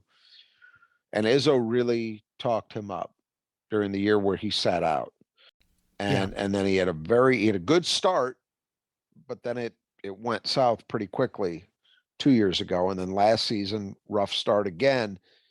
But thankfully, he didn't give in to it. He kept coming. I thought MSU stripped it down for him a little bit in some ways. Weren't asking him or letting him, depending upon your perspective, do as much with the ball. Yeah. Now, what's interesting to me is I've seen Izzo quoted in the last week or so talking about how both Hauser and Hall have the green light if they get a rebound to go and lead the break themselves, be their own outlet man, a la Draymond Green. That's okay if Joey has really fully solved his confidence issues. I'm a little bit nervous about that. I got to see it, because that's an area where I felt he got into trouble trying to do too much at times. But that remains to be seen how that works out. Bottom line is, once he found himself, he shot the ball extremely well. As you said, he was the one reliable defensive rebounder they had. Always seemed to be a good position, did what he's supposed to do. And I thought he got a little better defensively. He's never going to be a great individual defender, but I thought he got better. How he gets used is going to be part of the story this year too. We know he's going to start at the 4, which is a natural position for him. The question becomes, how much time does he get at the 5? Last year, he played more at the 5 than I think he wanted to, or that Izzo wanted him to, but it happened out of necessity. They'd have foul trouble or whatever it was. And, I just have memories of games where Joey had to guard guys like Dickinson in the post, and it didn't always go well. He played hard. He fought those guys, but he's physically just not that big. And over the offseason, I gather he's lost a little more weight. So he's even has less bulk to throw around than he did last season. They are probably going to play him a little bit at the 5, and I hope it's only a little bit. But what I'm going to watch and pay attention to is those minutes Joey gets at the 5. Are those minutes that Michigan State is dictating something, or is it because they don't feel they have a better option? And it's a very important distinction. I could see scenarios where they would want to use Joey as a mismatch guy. If you're playing him against Michigan, for example, there might come a point in that game where you think you're going to get more out of Dickinson having to guard Hauser than the other way around. You wouldn't want to do it for like an 8-minute stretch, but for 3 minutes here, 4 minutes there, it might actually benefit you. You know, you're talking about a big oaf who can't move defensively. Joey Hauser could be a big problem because of the way he could shoot the basketball. But that would be a case where MSU is choosing. They are dictating a matchup.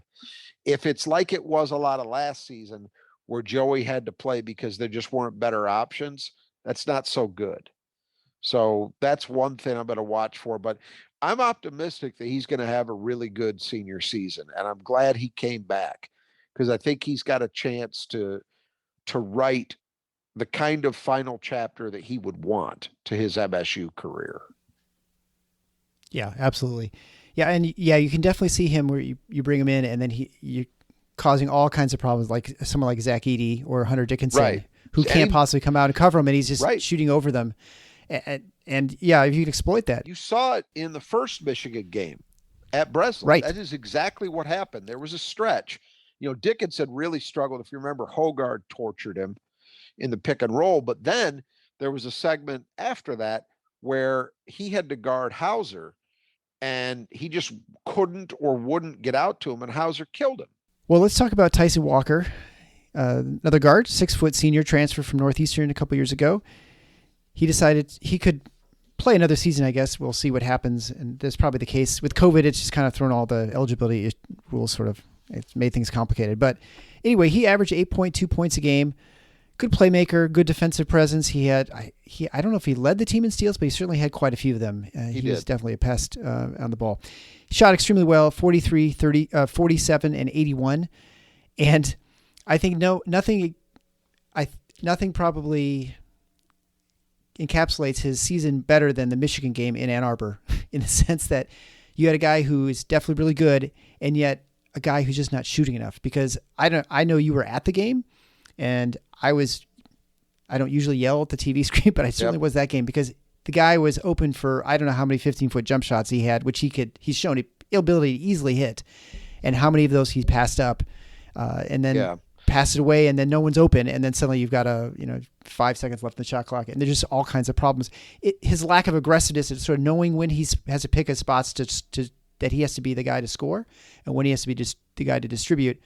He just never quite got that until maybe kind of the end of the season. I felt like he definitely got more comfortable, and certainly when that responsibility was taken away from him by Hogard, when now he's the one who's playing alongside Hogard, he definitely seemed more comfortable. And then he's had other games like against Illinois and Purdue where he seemed like he felt like he could score some more and exhibit his shooting. So, I mean, I think, for him, again, it's can he figure out where his role is and pick his spots and understand where he's supposed to score and where he has to take that sort of situation like in Ann Arbor, you absolutely have to take advantage of that situation, because if you don't, then you've got nothing. And by doing that, it forces them to adjust, and now other people can be open. But if you pass up those shots all the time, you're actually hurting your team by not shooting. Well, go back a year prior to that, the Michigan game at Breslin that Michigan State won when they really needed a win to make the NCAA tournament. Going into that game, I remember talking about it. Said Rocket Watts is going to have 15 to 18-foot jumpers available. He's got to take them. He's got to hit them. And he did. He took them, and he made enough of them. And it was the same thing last year against Michigan as the year before. And part of the reason for that is Hunter Dickinson. Hunter Dickinson cannot move defensively. He's an oaf. He's a stiff, a statue, however you want to phrase it. Great offensive player, huge problem because of his size and his skill set. But defensively, he is an issue for them. You have to be able to exploit that. And Michigan State in the game in Ann Arbor last year. You have it exactly right. And I was there watching it and screaming the entire time, shoot it, shoot it, shoot it. And it never happened. With Tyson Walker, everything comes down to mindset. I saw enough last season. The talent level is there. Tyson Walker can be an outstanding college player. Period. I mean, full stop. He shot the ball extremely well last season. He's not the natural playmaker that Hogard is, but he makes generally very good decisions with the ball. He too had an outstanding assist to turnover ratio and had a pretty good year assist wise as well. Defensively, he's a pest with his hands, and he's pretty good overall as a defensive player. The thing that you like best about him is his quickness and his handle give him the ability to create a shot whenever he wants it. You go back to that game-winning shot against Purdue when he got Trevion Williams in a switch, and that's exactly what he did. He used his handle, and Williams had to respect his speed, but he used his handle to create just enough room that he could get a clean look on a three, and he nailed it. You know, he has that ability. The only thing that is maybe a little bit of an issue he's got to improve, he struggled some to finish at the rim last season. And I think it with was contact. Yeah. Yeah, it was an adjustment for him playing against bigger people that he was used to when he was at Northeastern. And hopefully that'll be improved a little bit this season. But that's the one ding you could kind of get him with. But marginal compared to all the strengths. But when you don't take shots, none of that stuff matters. And so it all comes back to mindset. Is he aggressive enough? Does he believe that he is the baddest man on the court? Because if he does, his game is such that he can do major damage at the college level. I have no doubt about that. Izzo has been effusive in his praise of the offseason he had. I hope that translates to Tyson believes he's really good now. Because if he does, the Big Ten's in trouble. I think the most important person guarding him is himself. Absolutely. He's on the court. Absolutely. He kind of reminds me of Abrams from Illinois, don't you think? I mean, Tracy Abrams? Tracy Abrams, yeah. I think he can be that player. I mean, I think he can be that good at he's a his senior year. He's a unique guy. I don't feel at least in MSU annals that there's anybody I would quite compare him to. He's unique, you know, good pick and roll player, obviously was an outstanding shooter last year. But then I look at other guys they've had that were really quick, like Lucas and Appling, and those guys were able to finish better, and yet they weren't quite as good shooting the ball as Tyson is. He's kind of his own guy. You know, I think he could be primed to have a really good season. But it all comes down to his mindset. And he's certainly the player that you can see, as we saw in that Illinois game that they ended up losing, and he brought him back and almost won the game. He can score in a flurry, in a hurry, right? I mean, he has the ability to really influence a game significantly. I mean, if he believes he's the baddest guy on the court, he has enough game that's not just bravado. He can oftentimes, he could be at the Big Ten level a guy that nobody out there can deal with. He's good enough. He just has to believe it. Well, so next we'll talk about the one I think everyone's most excited about this season and seeing a breakout season. That's Jaden Akins, 6'4", sophomore. Nice freshman season. He had some really amazing plays defensively where early in the season where he came, like, sprinted 3/4 of the court, came back and blocked a shot off a guy going for a layup, and I can't remember what game that was in.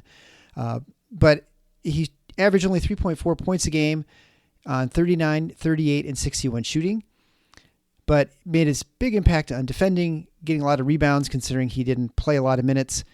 And from an athletic standpoint, I think he's probably the best athlete on the team.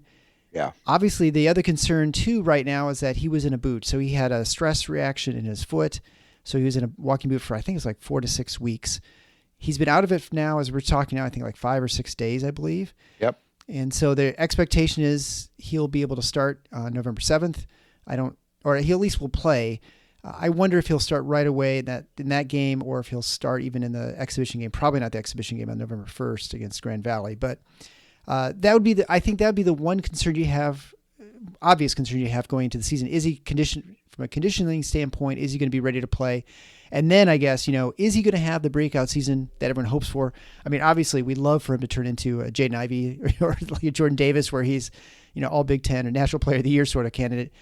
But can he even get to the point where he's averaging 12 to 15 points a game, dominating on defense and getting, 3-4 rebounds a game as well? I guess that'd be the ideal scenario probably for him. And because his shooting was pretty good for a freshman on somewhat limited volume, but he looked good, and he shot, almost 40%. Yeah. Up until the injury, the reports on him were just unanimously bullish. And I still believe that that's likely to be the outcome. I think he's going to have a really good year.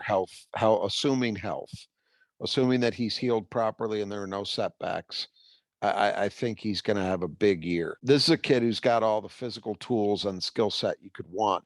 I talked about Tyson Walker having the ability to create his own shot. Well, Jaden Akins has that too. And you saw that at times last season, where he was able to use his handle to create space for, step back jumpers.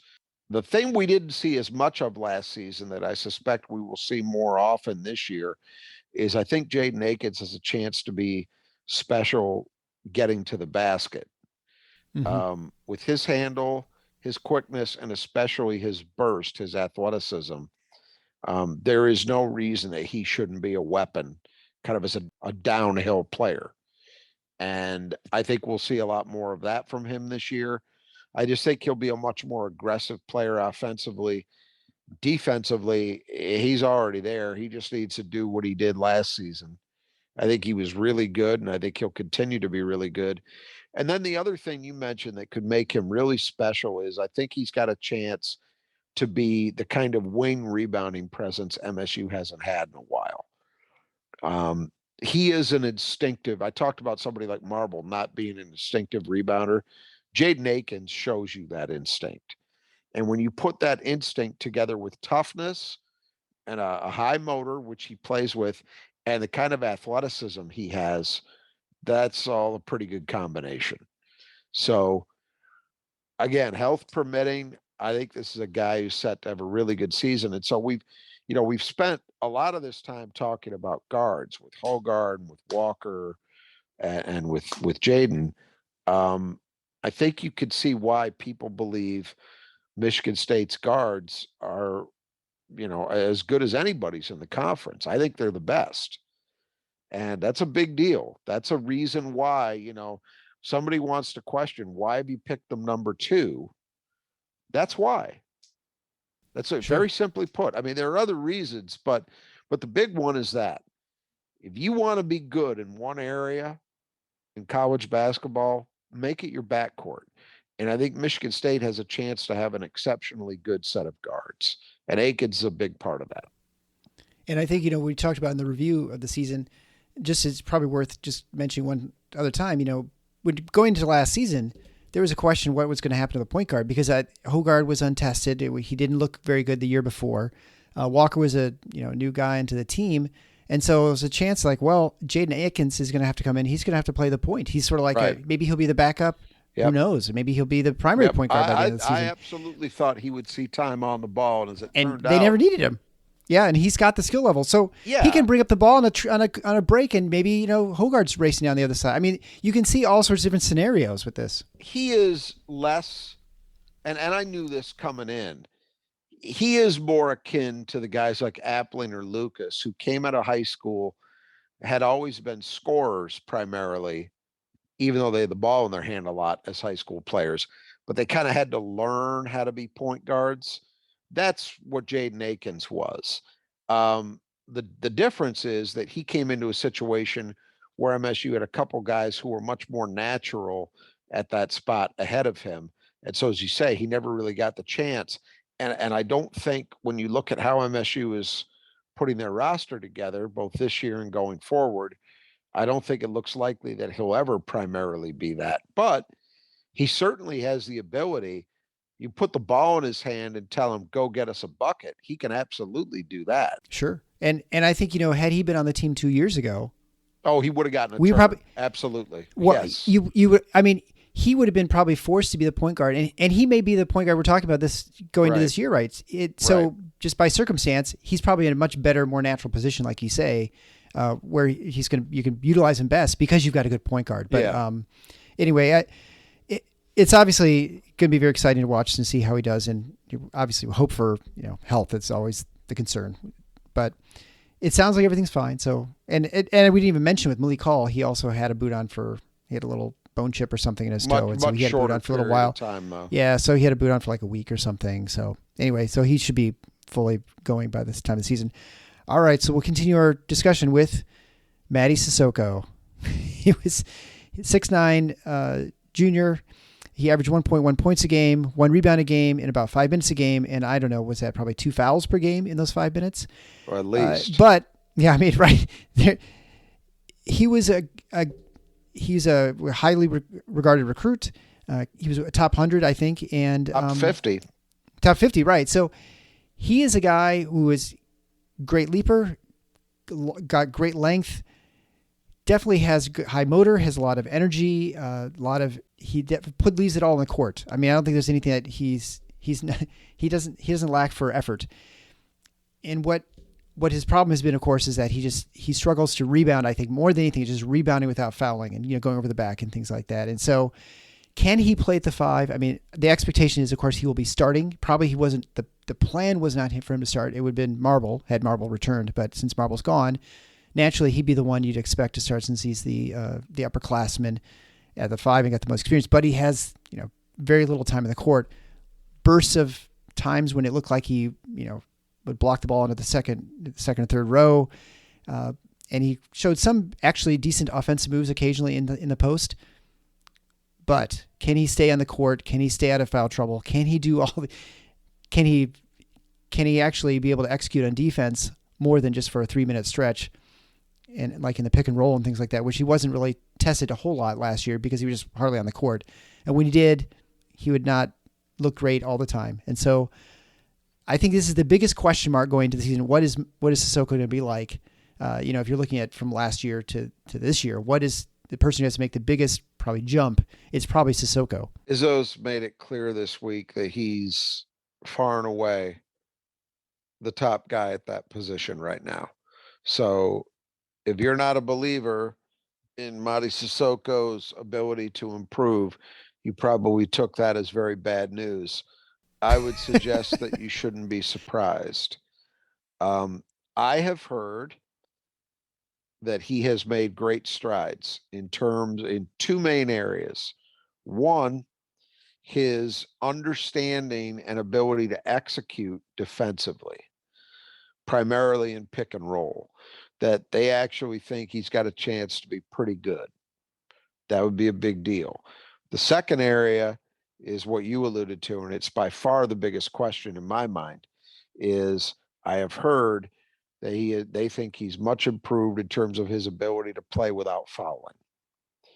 That will be the biggest determiner as to what kind of impact he can make, I believe, is how long can he play while avoiding taking, silly fouls. Some guys never get over that. I go back to a recent example of this, and there have been other guys who fit this mold, but the most recent one I could think of is Gavin Schilling.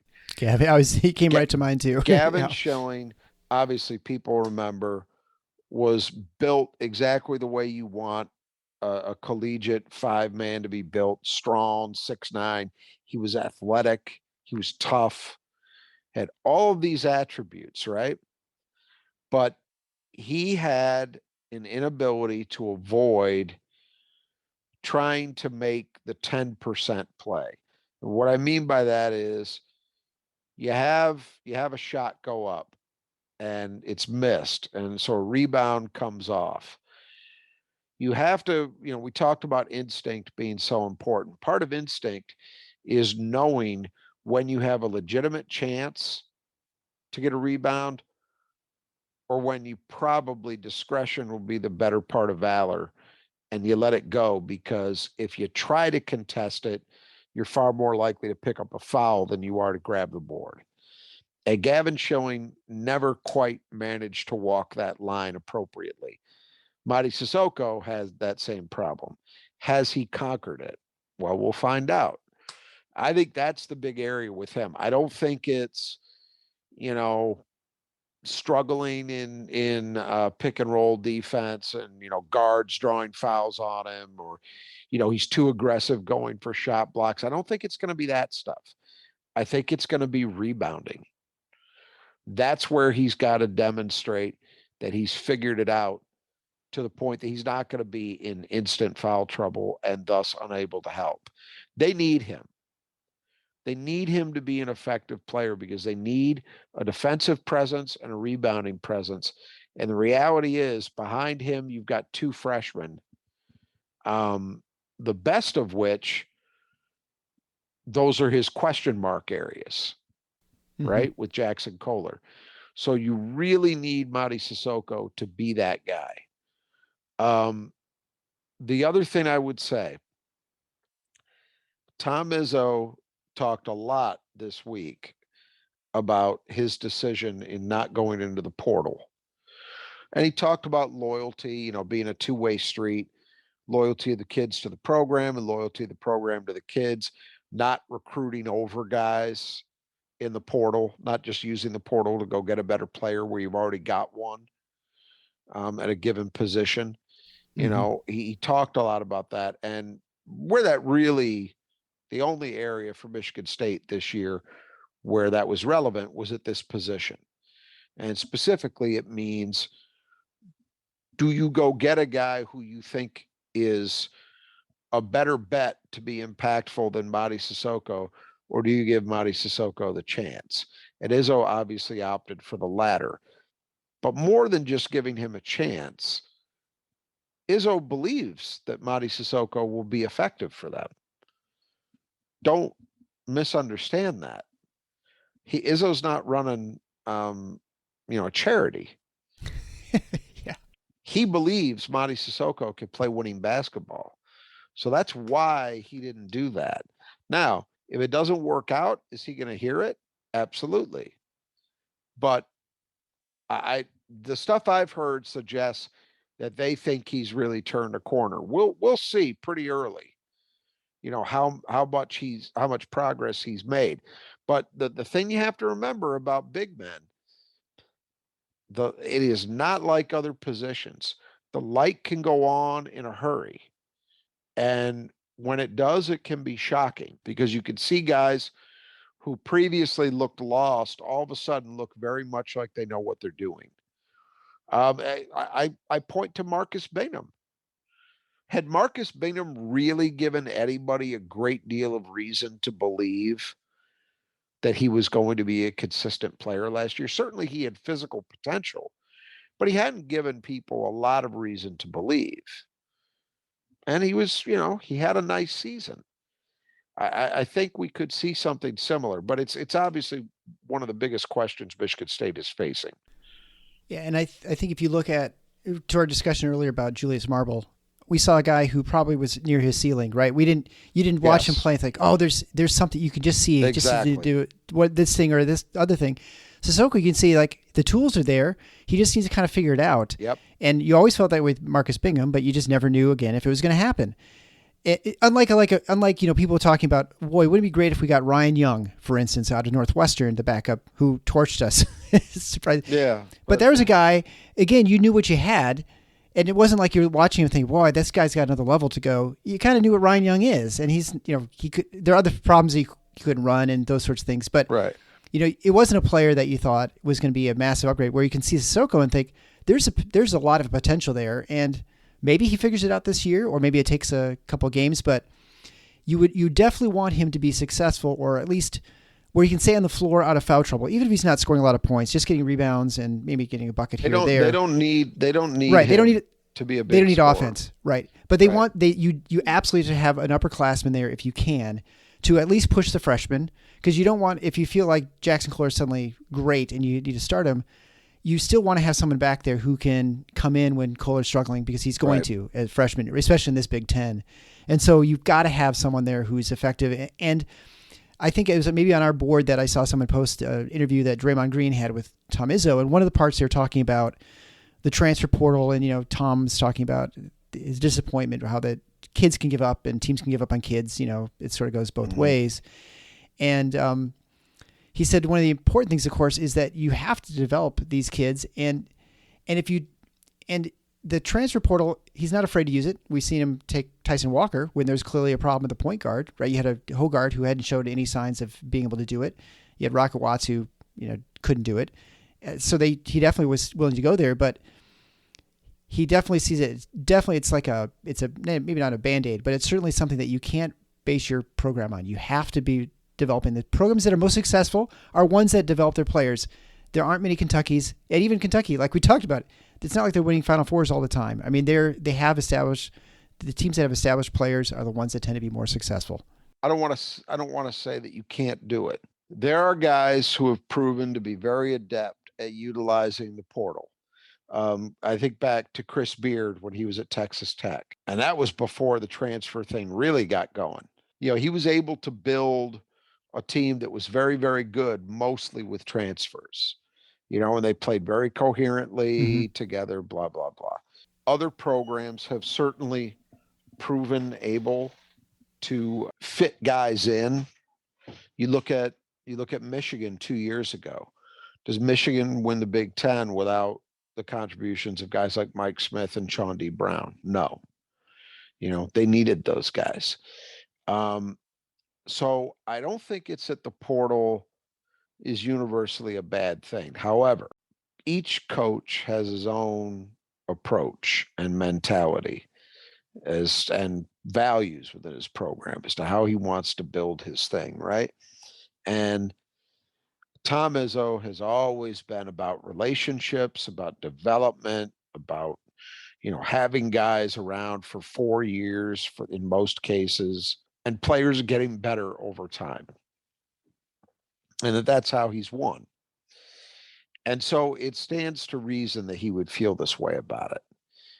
He's never been a guy who's wanted to go for the quick fix type approach. Other guys have made that work, and that's okay.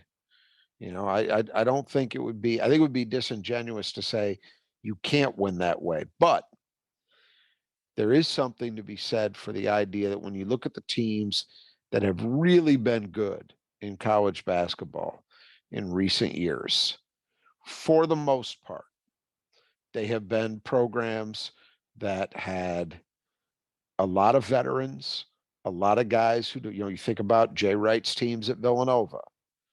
You think about Baylor, although Baylor had some transfers, but they weren't just 1 year guys. They were guys who were around for a couple of years in that program. North Carolina. I mean, we can keep going through it. Virginia. A lot of teams in recent years that have been very successful have not been this transfer heavy or one and done heavy type construction. So there's certainly something to be said for the points Izzo is making. It's not even just about his program. You could see it elsewhere as well. I just wanted to be sure that we weren't, at least I'm not, just speaking for myself, I'm not of the belief that you can't win utilizing transfers, but it's pretty clear that it is not Tom Izzo's preferred method. He wants to continue to do it the way he's always done it.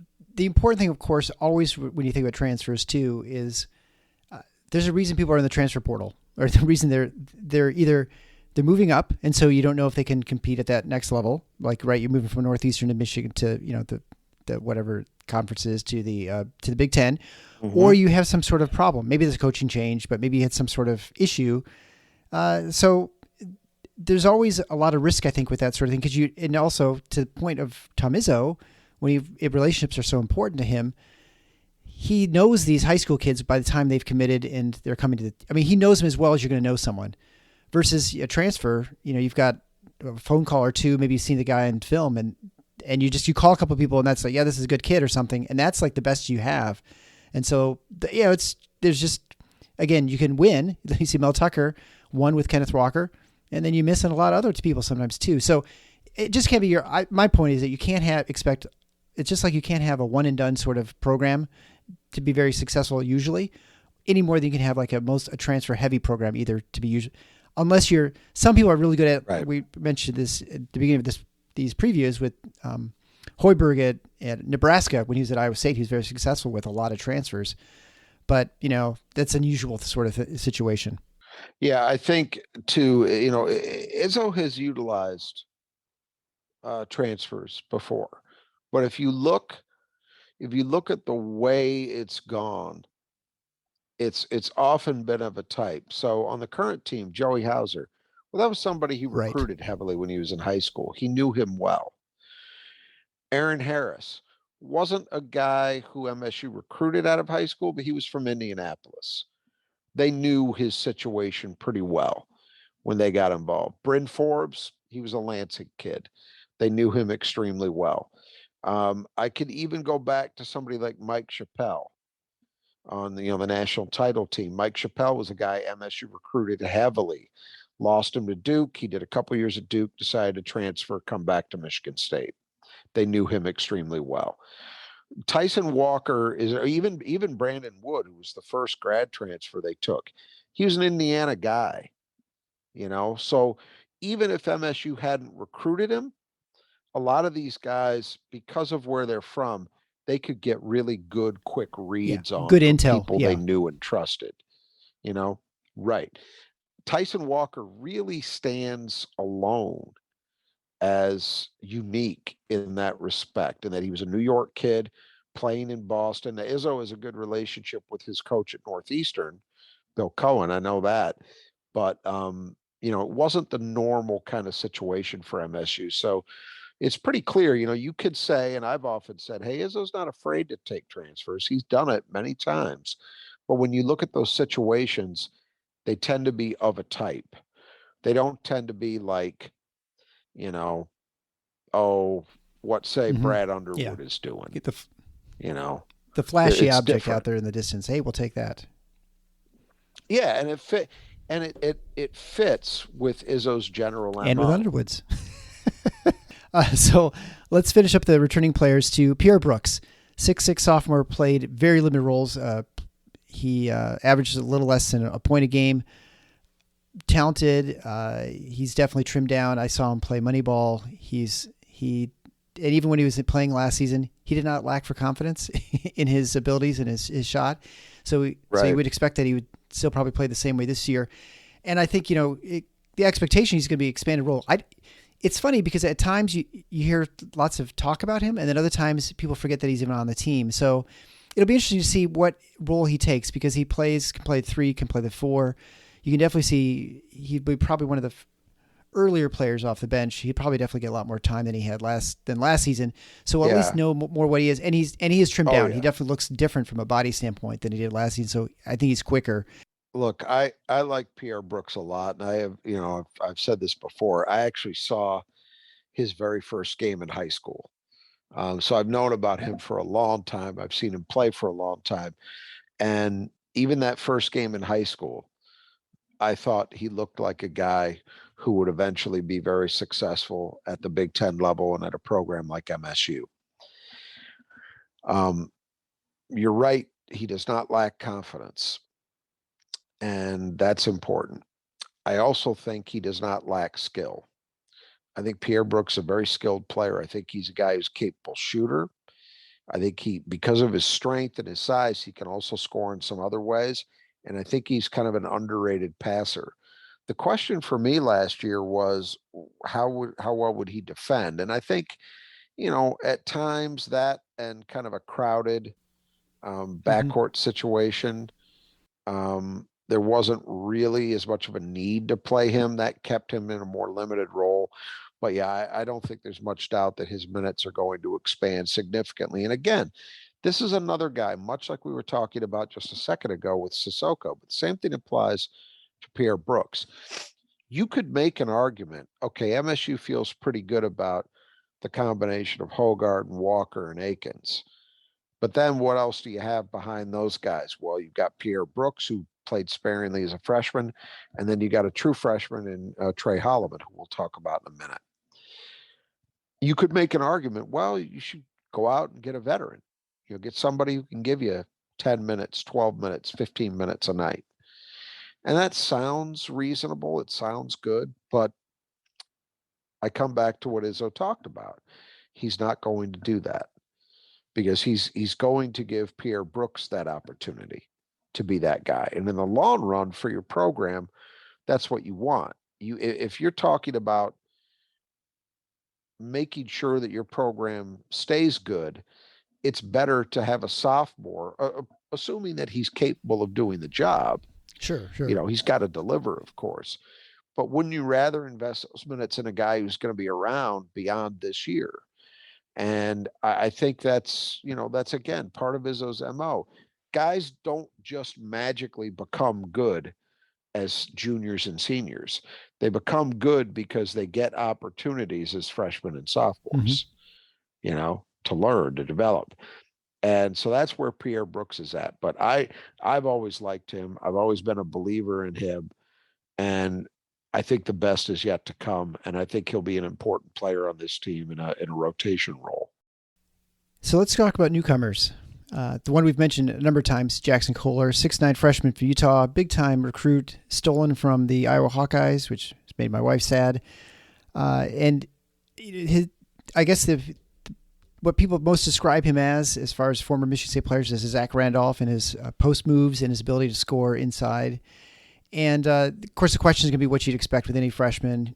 How does he play defense? Because probably most of the time he's playing, at least in high school, certainly he's playing against guys who are much smaller and not as skilled. How does he play defensively? Can he rebound? Is he able to figure those things out so that you can keep him on the floor so you can exploit his offensive talent against your opposing team? And hopefully he's a guy, again, like we're talking about the Sissoko, you'd love to have him as your backup. I mean, I think that if you could get a guy like this who comes in, it gives a change of pace, sort of like a different running back, you give a different pace to defense, the other team to try to defend. That'd be the ideal situation. Maybe, he plays 10, 15 minutes a game. You get 15 or 18 out of Sissoko, and then you get some either to Joey or Cooper. I don't know. I mean, what your feeling is for Kohler. I mean, I know you're high up on him and you like him. Do you see him taking the starting role from Sissoko, I guess, or is that we're just gonna have to wait and see? I think we're going to have to wait and see because I don't expect it early. I'll say that much. But it's hard for me to know where either of those guys going to be come February, because I think they're both going to look different than they look right now. I think Jaxon Kohler is the most talented offensive big man they've brought into the program since Zach Randolph. I've been saying it since they signed him. In fact, you could make an argument that he's a more versatile player than Randolph was at that point in his career, because Jaxon is a legitimate three-point shooter too. Yeah. He's got the ability to face up, stretch the floor. His post game is remarkable. He has his footwork, his touch, his understanding of angles, ability to use his body to create space. Doesn't seem to have a problem scoring against bigger kids. He did a lot of it in AAU and in prep school ball. I think offensively, he's good to go. I think he would have been good to go last season when he was still in high school. If you dropped him on a Michigan State's roster, I think he would have been their best low post scorer last year. The question is the other stuff. And we know, and anybody who's a Michigan State fan should know, the other stuff: how well you defend, how well you rebound. Do you run the floor hard in transition? Are you a rim running threat? Do you understand how hard you have to play all the time? Those are the things that will actually earn you minutes. So that's the unknown. I think he will be able to score on anybody in this league. I don't think there are a lot of Big Ten defenders that will be able to shut him down. But how long can he stay on the floor to do that? That's the question mark. I think in the long run, I think his potential is extremely bright because I figure sooner or later he will figure out the other stuff well enough, you know. But how well does he have it figured out right now? That's an open question. I think it's safe to say he's the backup right now. Whether that changes, how much that means in terms of minutes, all remains to be seen. But yeah, am I bullish on his future? Absolutely. You love the fact that these two are going to be pushing each other to practice, right? You assume they're going to be playing against each other. That I love that, and I also love this. You know, we talked about Michigan State having a real problem with its offense inside the arc last year, and part of that is really for 2 years running, they've had trouble generating consistent low post offense. I don't know how many minutes Jaxon Kohler is going to play, but his presence on this team automatically improves that. Boom, period, done deal. If they need low post offense, if they decide in a given situation, we got to have somebody on the blocks to throw the ball to and get some stuff done, they have that addressed now. He's that so good. So the question, of course, is he such a massive liability defensively that you can't afford to put him on the court? That'd be and then again, right. These are things we don't know. Just like with Sissoko, we're not quite sure what we have until we have. We don't know, and it's hard, man. And it's just, you know, people don't believe this, but this is the honest to God truth. For as great as a guy like Luka Garza was, Tom Izzo never would have recruited him because he could not do the things that Tom Izzo demands that you do. For as great as he was as a scorer and a rebounder, he would not have fit at Michigan State. So can Jaxon Kohler improve in those areas we're talking about enough to allow his strengths to really shine through? We'll see. I think he will eventually. It's timing that I'm not sure. I guess you could say, well, you feel comfortable that he has the physical tools and abilities to do what Izzo needs him to do, and whether you get it's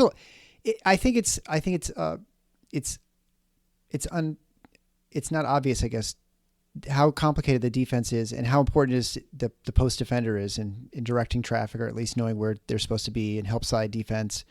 And so I think it's a really hard position to learn at Michigan State. Well, and it's also really difficult to evaluate when a guy is in high school, even if they're playing as he did at a high level in terms of, EYBL and playing for a high level prep school program the way he did. It's difficult because you don't typically get tested the way that you will from jump at a Michigan State. You are not asked to do the things that you will be asked to do when you are at Michigan State, typically at that level. So it's really hard, and not just big men, but big men especially, even guards. I mean, if you told me Rocket Watts or Keith Appling would be the defenders that they were as freshmen, I wouldn't have bet on that because they hadn't really shown it when I had seen them as high school players. But they were. Big men, it's even harder because you're just asked to play very differently, And so, I mean, look, Michigan State, they're not going to shack ball screens. Some programs Jaxon Kohler could have gone to, they would have said, you know what, we're going to hide you. We're going to do what Michigan does with Hunter Dickinson. We're going to let you shack ball screens. We're not going to expect you to figure out how to become competent playing up and learning how to switch and keep a guard in front of you well enough to survive. We're just not going to ask you to do those things. But Jaxon Kohler chose to come to Michigan State where he had to know that's going to be demanded of him. And he probably won't play a ton until he figures those things out. Right. So that's a hell of a, I've said this about other, to revisit this stuff, but other guys who Michigan State recruited who opted to go elsewhere, I think did themselves a disservice. I always go back to a guy like Vernon Carey. Vernon Carey made a terrible business decision for himself by going to Duke because Duke was going to hide him. That's exactly what they did. And he has a fringe pro career at this point. I don't know if going to Michigan State would have solved his problems, but I do know he would have been a lot closer to figuring out the answer. And Jaxon Kohler, I think it was a very smart decision on his part to come someplace where they're not going to hide him just to get the benefit of his offense. They're going to make him figure it out. So next we'll talk to the other recruit is Tre Holloman. He's 6'3", freshman, point guard out of Minnesota. He looked really good. I watched him in Moneyball, and I was really impressed with his shooting. And I did not know that actually the big knock against him was that he was not a great shooter. And so I thought he looked really good. I thought, right. And it wasn't, right. I mean, the shots were falling and they looked good. It didn't look like they were lucky, I guess, like if I were shooting. So I thought he's impressive. I mean, I don't expect him to play a ton of minutes. He's probably going to play spot minutes here and there when there's weird foul trouble or, mop up duty, either maybe end of the half or, the end of the game or something like that. But he's definitely someone who's going to be useful to have on the team. Yeah, I think it kind of depends. I'm not ready to make a prediction on that front because I think Tre Holloman is the kind of kid that could force his way into a bigger role than you think. The shooting has been the weakness, and I heard all summer that he shot the ball much better than they'd anticipated, which is a good sign because everything else in his game you love.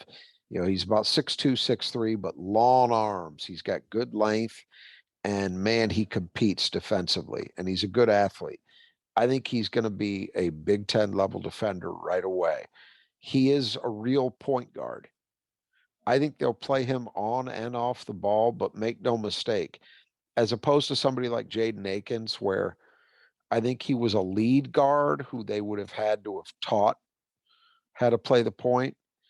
Tre Holloman's point guard. So he gives you another option. But I also think because of his size and his length, he can also play off the ball too. So I'm not certain yet where I think he slots into the rotation.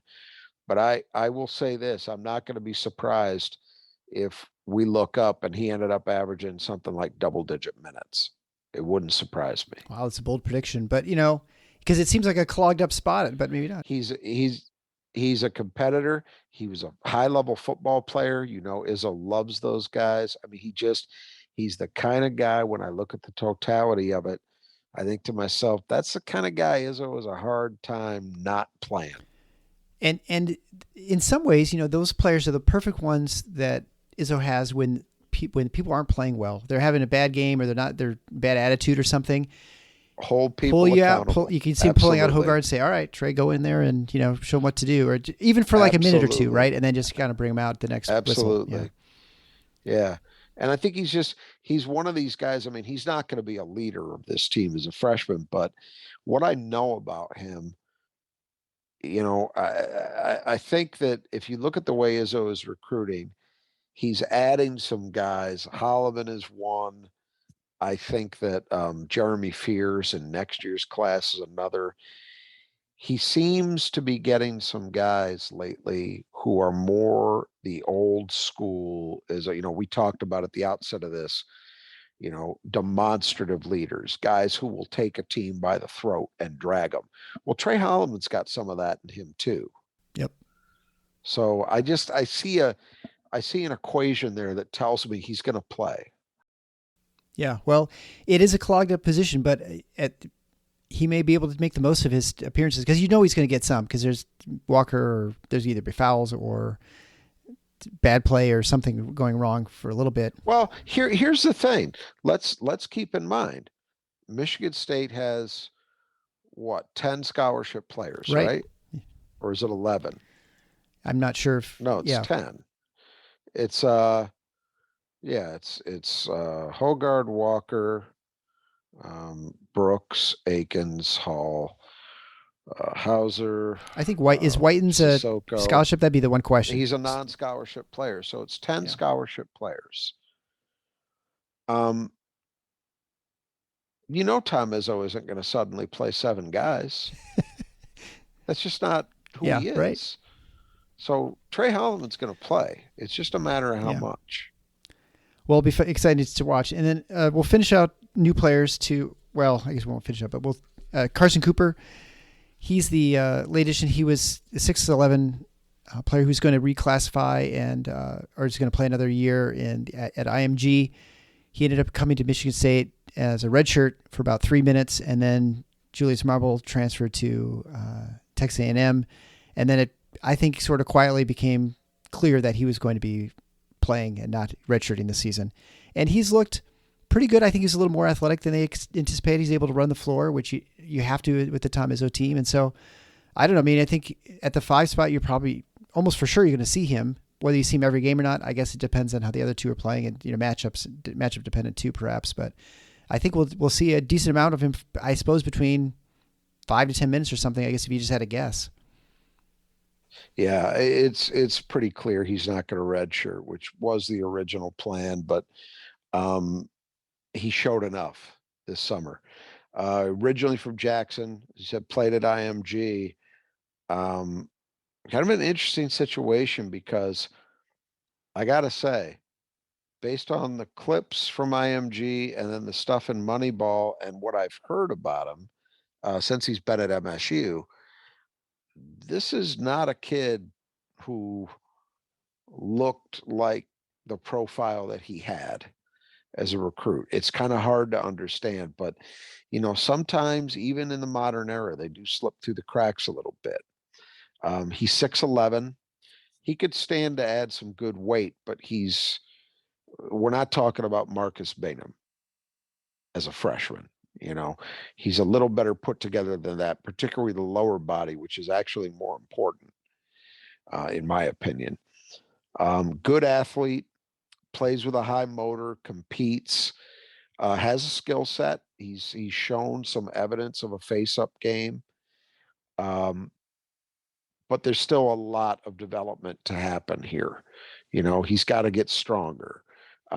His hands are reportedly, that's one weakness I've heard about. He doesn't have great hands.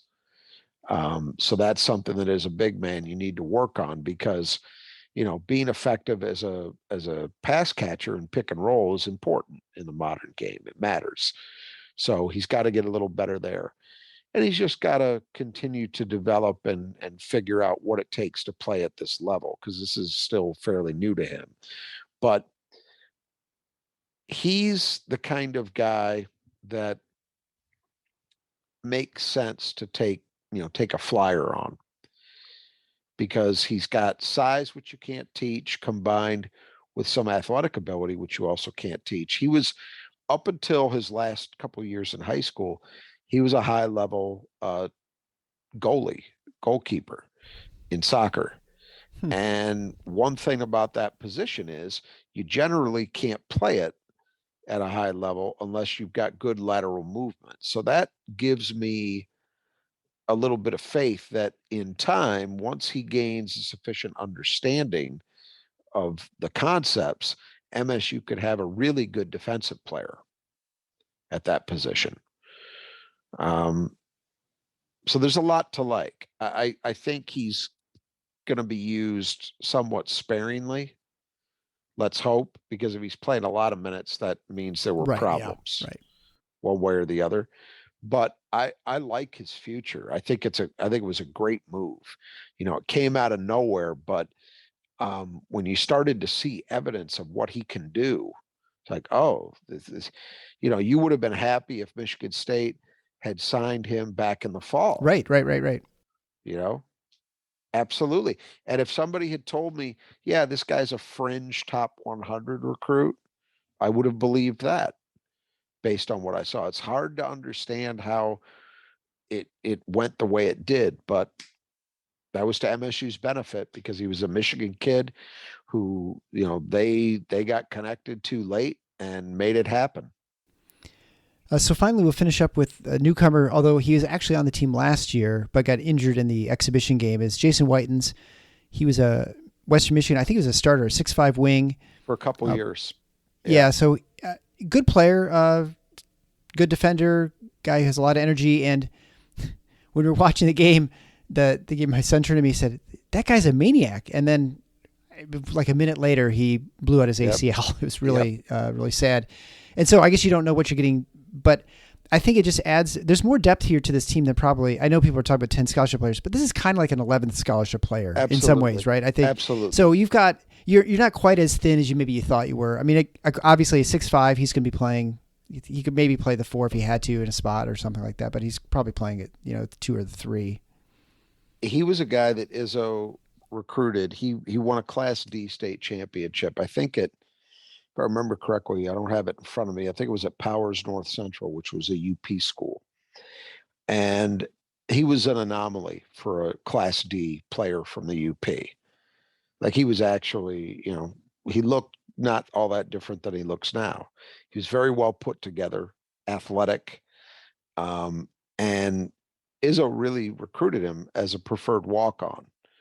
But he opted to take a scholarship offer to Western Michigan, which you can't fault guy for doing that. And he was a starter for most of 2 seasons at Western. Now, he never put up eye-popping numbers, but when you're talking about a non-scholarship player who's got about, 50-some starts under his belt at the D1 level. Not bad to have as a backup. That's not bad.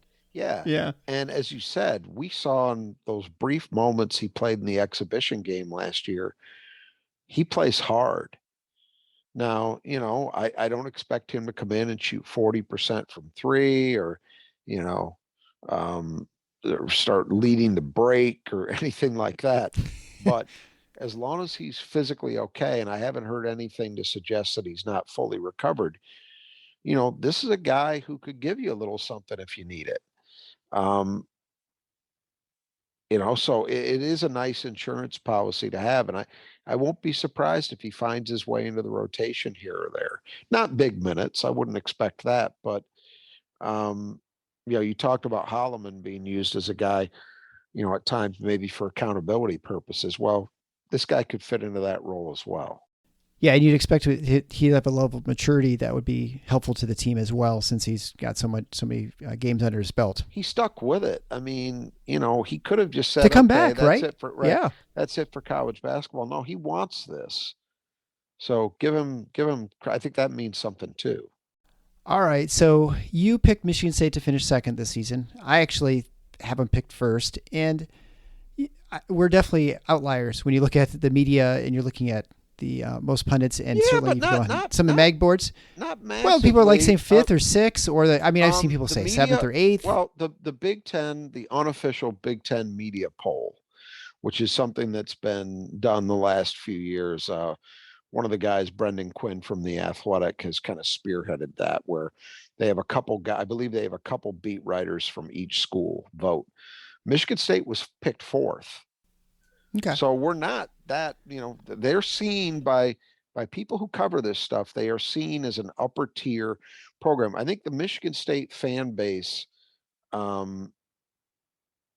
is struggling on a couple levels. One is there's still a lot of residual fury about Izzo not using the transfer portal.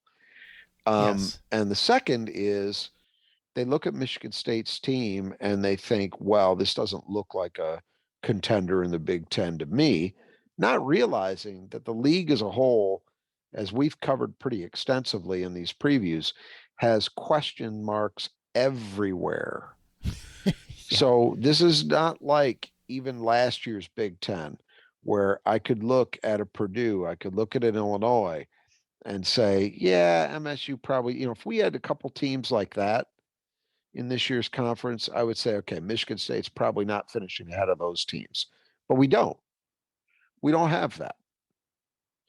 This is a league filled with question marks. That includes Michigan State, as we'll talk about, or have been talking about. But they also have real strengths. And I would argue, if you're looking to make a case for Michigan State, to be bullish about Michigan State, the number one point is they are strong, seemingly, at the spot where you need to be strong if you want to be good, which means guard play. If you have strong guard play, it can raise the level of everything else.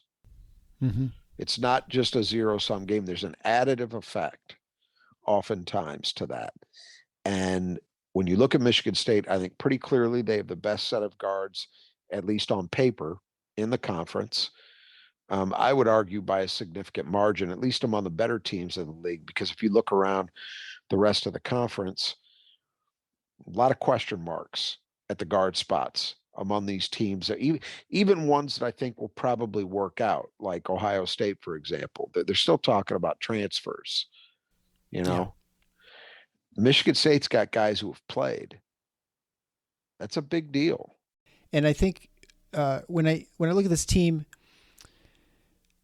you know, you always look and you think about potential, and we saw glimpses of a good team last year. We saw, and as we go through these players, there's a lot to like. There's a lot to think that it's not we're not expecting unrealistic advancement in play outside of maybe the 5 spot where we really haven't seen it from Sissoko. Right. But 1 through 4, we expect either similar play like a Joey Hauser, and then minor elevation from, like, say, Malik Hall or Tyson Walker or Hogard, people who we're asking not to do amazing things, but just to get a little bit better. And this team can be, I think, significantly better than they were last year. You lose Max Christie, but you're losing. I mean, you're going to have 30 minutes to replace him with someone who potentially is more dynamic and, be able to get, score more and get more rebounding. I think there's every reason to be optimistic about this team. And to your point, also, the Big Ten is just going to be a little bit more random this year, and they're probably aren't the dominant teams. Somebody or a couple of somebodies are going to emerge in the Big Ten. I don't believe that we're going to see a situation where, a team, 3 teams tied for the Big Ten crown at 12-8. I'm not saying that, but I think trying to determine which couple of teams solve their problems best is very difficult right now because there's so much uncertainty. And so when you're trying to handicap that, I think, you look at a team like in Illinois, well, on paper, there's a lot of talent, but it's almost all new via transfers or freshmen. It's like an all-star team, right? It's right. Yeah. Ohio State, even though I've got them picked 3rd, Ohio State got a lot of new guys and new spots. I think the reason primarily that I have Indiana where I've got them and Michigan State where I've got them is that those teams return more. They got more guys back in the roles that they were in last year. And that tends to matter, I think if you're handicapping it, you have to look at it and say, well, the odds are probably a little better that those teams are going to more adequately address their weaknesses and their strengths are going to be stronger than some of these teams where it's much more of a jumbled picture. That's not a guarantee. I'm just talking about the odds. Yeah, right. Was it Judd Heathcote who said the good news is everyone's back and the bad news is everyone's back? Well, lots of guys have said that. Yeah. But in this sense, I do think that Michigan State is. I think the pieces we've lost are not irreplaceable, like I said before, and I do think that there's reason for optimism. The concern I have going into the season, aside from injuries, I mean, obviously that's always a concern. You get the wrong injuries, right, like Jade Akins or something like that. That can derail your season easily, and there's nothing you do about that. The concern I have for this season is the schedule, especially non-conference going into the Big Ten. Not so much that we lose a lot of games, which is entirely possible, right? We're playing like the number 1 team, Gonzaga, number 4 team, Kentucky. Villanova is like 13th. Notre Dame's, I think, top 25. There's potential running into Alabama's top 25. You're going to run into 1 or 2 other good teams at the PK80. Right. And even the non-conference, even the weaker part teams, Brown is actually a pretty decent team, I guess, out of the Ivy. And Oakland is always a pest, and there's really aren't many easy games. Northern Arizona is probably like the easy game, right? To open the season. And so what I would worry about this team is that you have let's say you get through that gauntlet and you're like, I don't know, 2-8 or something like that, and you're just getting beaten on by these teams. You're maybe a decent team, but you're just not measuring up to those other teams. That you lose confidence and then it just spills over into the Big Ten season. I mean, that would be my big concern with this schedule. I don't think that'll happen But I think that would be my concern, because obviously that plays effect, right? If you win all those games, you go like 8-2. Well, you're feeling really good going into the Big Ten season, and you think for sure you're making the NCAA tournament because you've had some big, high level wins and with the strength of schedule. But that's just my concern, is that they drop a bunch of these games and then people start talking, and then players hear this and they start Joey started worrying about a shot again. All sorts of weird things can happen when you lose. That's the risk, yes. And you can look. The schedule is what it is at this point. It's not changing. So, would I prefer to see a couple of easier games? Yeah, but I think that Izzo's done this long enough. I guess I'm not too worried about the team falling apart psychologically. Could happen. I kind of doubt it. I also think they're gonna be okay. I'm not saying they're gonna run the table in these games by any means, but I think they're gonna be okay. I really do. I think some of these teams, obviously Gonzaga and Kentucky right out of the chute, I expect to both be pretty good. But some of these other teams, I don't think Villanova, I don't think we really know. Jay Sure. Wright's gone. They're ranked highly, but that's largely on reputation at this point. We have to see. They lost a lot of guys from last year's team. It's not going to be the same team it was a year ago. Notre Dame, Yeah. Notre Dame doesn't I ever feel the same really way. worry me. Alabama is going to be fascinating just because there's been an inordinate amount of attention paid to Alabama over the last couple of years because, their head coach did some time at Romulus High. And I think there's a small segment of the MSU fan base that would really love the idea of Nate Oates being a guy to succeed Tom Izzo. I have 3 words for that. Won't ever happen. Alabama certainly is going to have talent, but the way that they play, it stylistically, let's just say I think Michigan State will compete in that game. And then I don't think this has to be any kind of disaster. We'll see. I mean, they're going to really get tested. There's no doubt about that. But, look at it the other way. If they come through it decently, if they're, 6-4, which with that schedule would be okay. You're probably you've learned a ton about your team. Yes. 2, there isn't anything the Big Ten's going to throw at you that you haven't seen already, really, in terms of quality, style of play, etc. So you should be well prepared for the league, So we'll see. I mean, as I say, I understand the concern to an extent. Would I prefer? Look, I hate the Gavitt games. I think for Michigan State, I think it shouldn't exist. So would I rather have a directional school instead of Villanova? Yeah, I would. But whatever. Yeah. Well, I can tell you as a season ticket holder, I'd much rather watch Villanova than Eastern Michigan. Of course, yeah. Although, I guess watching, Monty Bates, if he's playing, would be interesting. But this year would be more interesting. Yeah. Yeah. I would, and to your point about the team, they come out 6-4, but we definitely know they're tested. And I think, you think they're going to be second in the Big Ten. I think they're going to win the Big Ten. I think we both are very up on this team. So if that's the case, if we really believe that, then we shouldn't be worried about the schedule. That's exactly the type of schedule you want them playing. And it's been less of an issue in recent years for whatever reasons. But years ago, I remember feeling compelled to say that, on the message boards or whatever, that for a program like Michigan State, because of the league they play in, the bottom line is always, if you take care of business in the conference the way you expect to, you're fine. Yeah. That's true for earning a bid. That's true for seeding purposes most years. Now, this year, we have to see how the Big Ten really checks out. We don't know yet. I don't think it's going to fall off a cliff, but is it going to be as strong a league as it's been in recent years, or might this be a down year where maybe the league isn't quite as good as it's been collectively. Well, that's possible. Yeah, exactly. You don't know.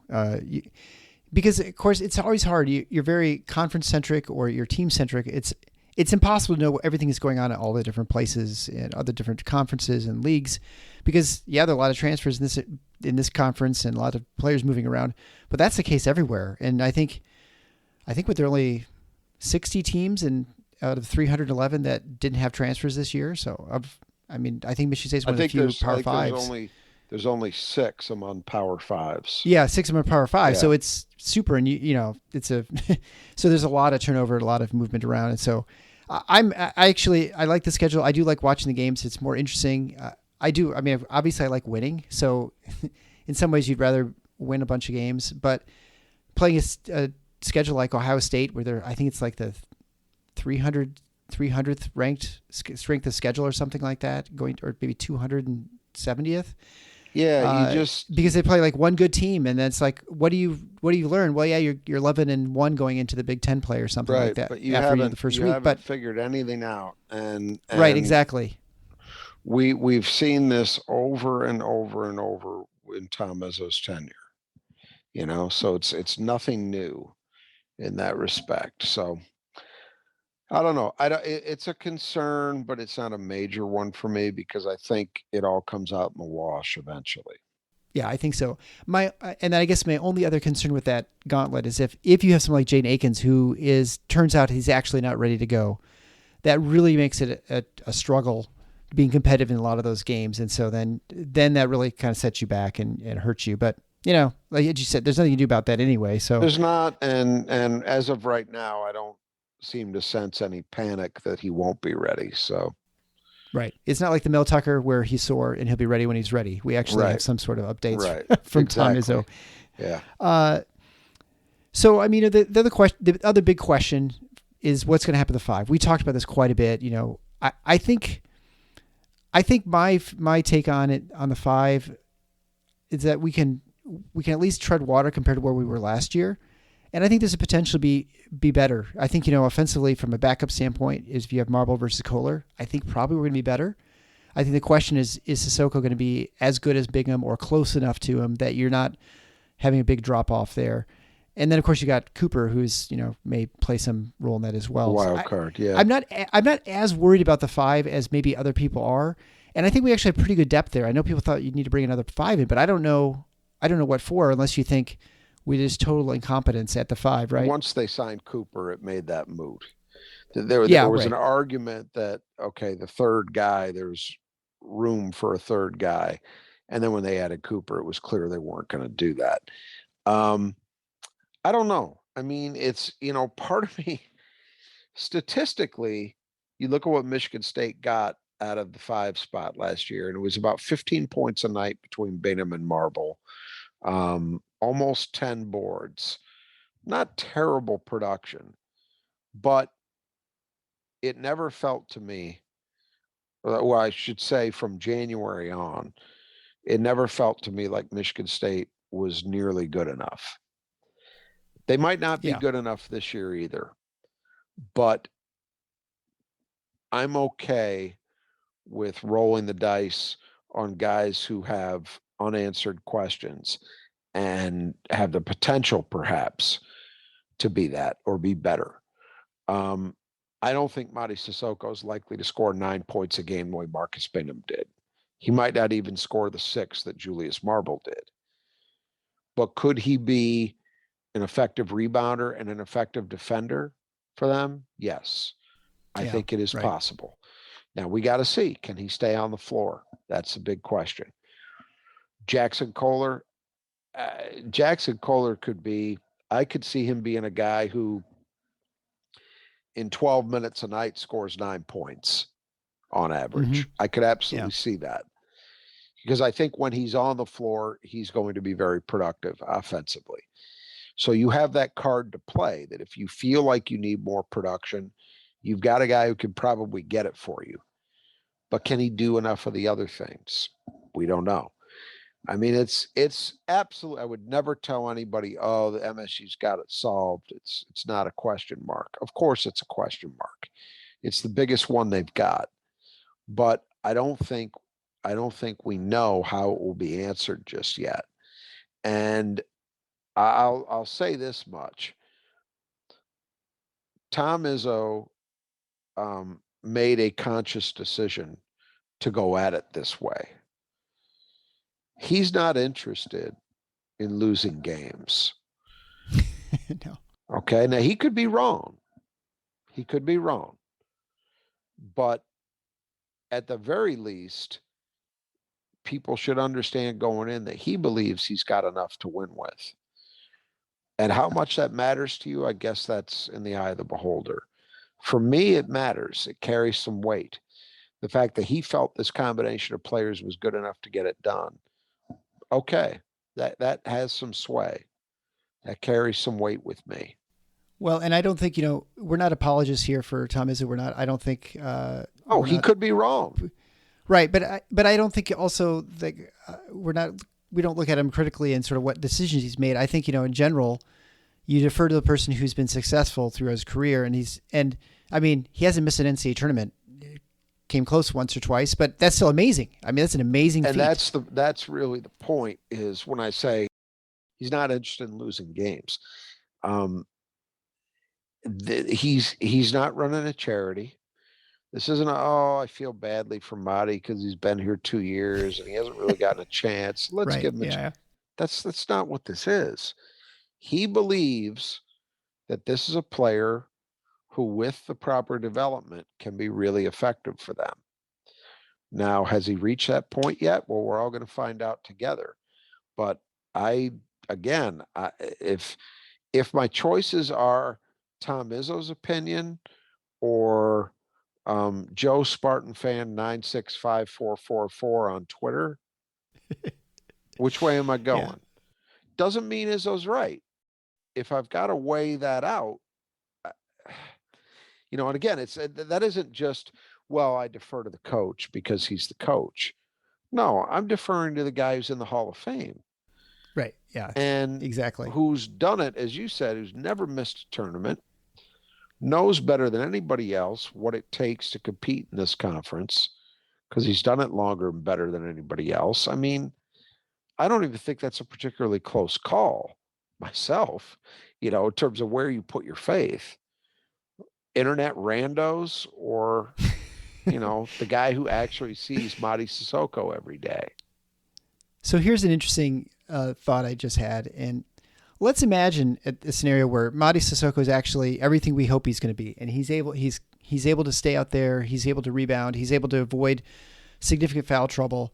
Kohler is offensively what we think he is. Defensively, he's okay. He's able to move. And Cooper actually is able to be someone who can give you some significant minutes, maybe 10 minutes a game, quality minutes. At some point, Joey Hauser is going to go out of the game. He's not going to play 40 minutes a game. And so at the 4 spot, you could say, well, you've got Malik Hall who can come in behind him, or maybe you have Pierre Brooks. But could you imagine a scenario where you have Sissoko out there, maybe a Kohler, maybe they're playing the 4 and the 5 together, or do you think that's not something that would ever happen? I think if that happened, you'd be asking for big trouble because, I think there were again, internet randos who wanted to believe that because they saw Jaxon Kohler hit some threes and clips that he could play the 4, but there are question marks with Jaxon being able to handle the 5 right now. Yeah. If that's a problem, how do you think he's going to do chasing 6'6" guys around, as he would have to do at times, guarding the 4?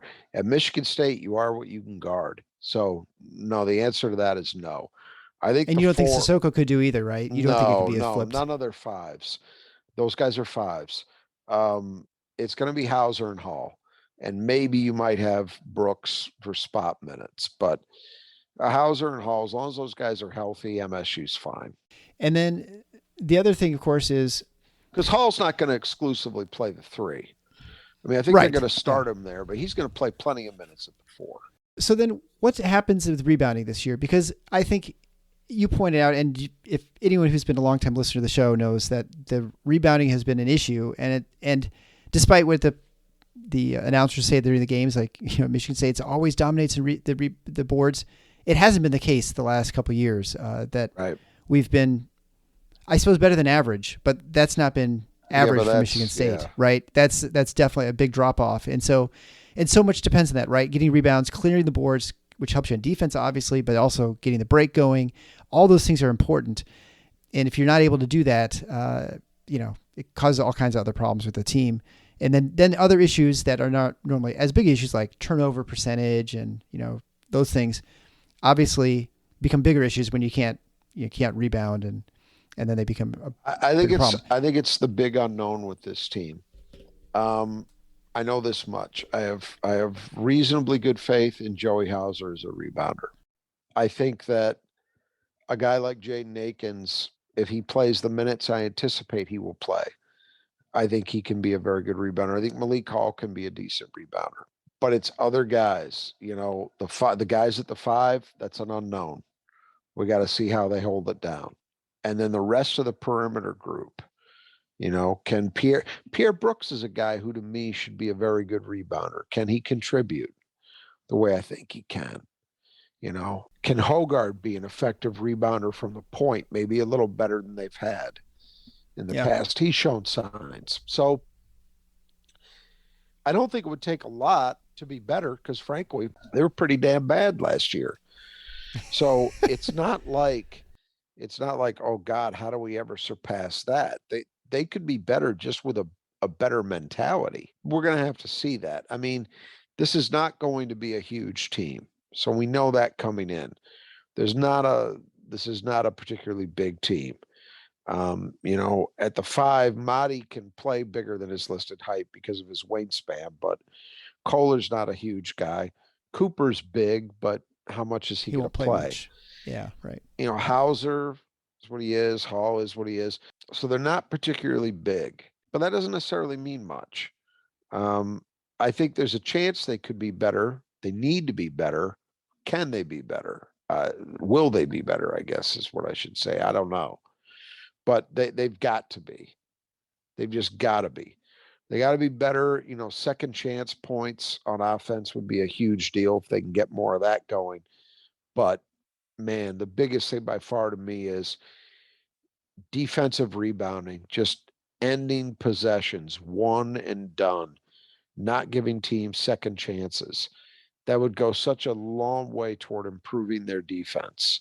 And so then overall, I mean, obviously you think they're second in the Big Ten. I think they're first, but any other thoughts about the team? I mean, do you think, I think overall this is the most optimistic I've been for a team for a couple of years. Maybe so I don't know. I mean, that's just how I feel. I see a lot of potential here, and I think there's a lot of reason to be optimistic. I think, I think it's funny because if you took the temperature of at least the internet fan base of Michigan State in April, it was, this team is going to finish, 10-21. Right. Right. And I never believed that was the case. And especially as you saw it start to take shape and you started seeing what the rest of the Big Ten looked like, it became pretty obvious to me that now Michigan State's actually sitting in pretty good position. They need some things to break the right way. This is not by Tom Izzo standards one of his great teams in terms of talent level. But I say that it's also hard to fully assess that because I think they've got a lot of guys who could take steps forward this year. If Jaden Akins becomes the player I think most believe him capable of being, well, you might have a guy who's actually capable of being a focal point. If Malik Hall finds a level of consistency, you might have another guy who's capable of being a focal point. So I think I'm optimistic too, obviously, because of where I picked them, but I'm also going to be honest. I'd say the same thing about Michigan State that I've said about virtually everybody else. If you told me they won it, I wouldn't be surprised. If you told me they finished 8th, I wouldn't be surprised. This team could have a rough go. I mean, I think there's a floor below which it's pretty tough to imagine them falling. But, could they have another 11-9-ish type season in the league? Sure, it's possible. But when I compare them to these other teams and I look at the guys in the backcourt, that's what makes me think that's probably not going to happen. I'm looking forward to it. I'm excited. We've been talking about all the summer. I've never actually focused this much attention on Michigan State basketball, certainly in the off season. So it's going to be a fun ride, I think. And we're only a couple weeks away. It's hard to believe I've got the email that my tickets are in the mail. So I'll be up in Breslin before you know it, eating my ice cream sandwiches. I want to remind everyone that we do have the Predicting the Big Ten contest. You can enter at eric@tffinots.com, or you can just go to the Final Four is not in the schedule.com, and then you can just contact us through email there and give us a prediction between 1 through 14 on what you think the standings will be, final standings for the Big Ten, and then the tiebreaker would be how many points Michigan State scores against Michigan. Please visit our site. We have the forum, which is going to really start moving, I think, quite a bit. And as we get closer to the season start, there's a lot of fun discussions on there. You can have opportunity to interact more closely with Rod if you'd like. Until the next time, the Final Four is on the schedule. Go green.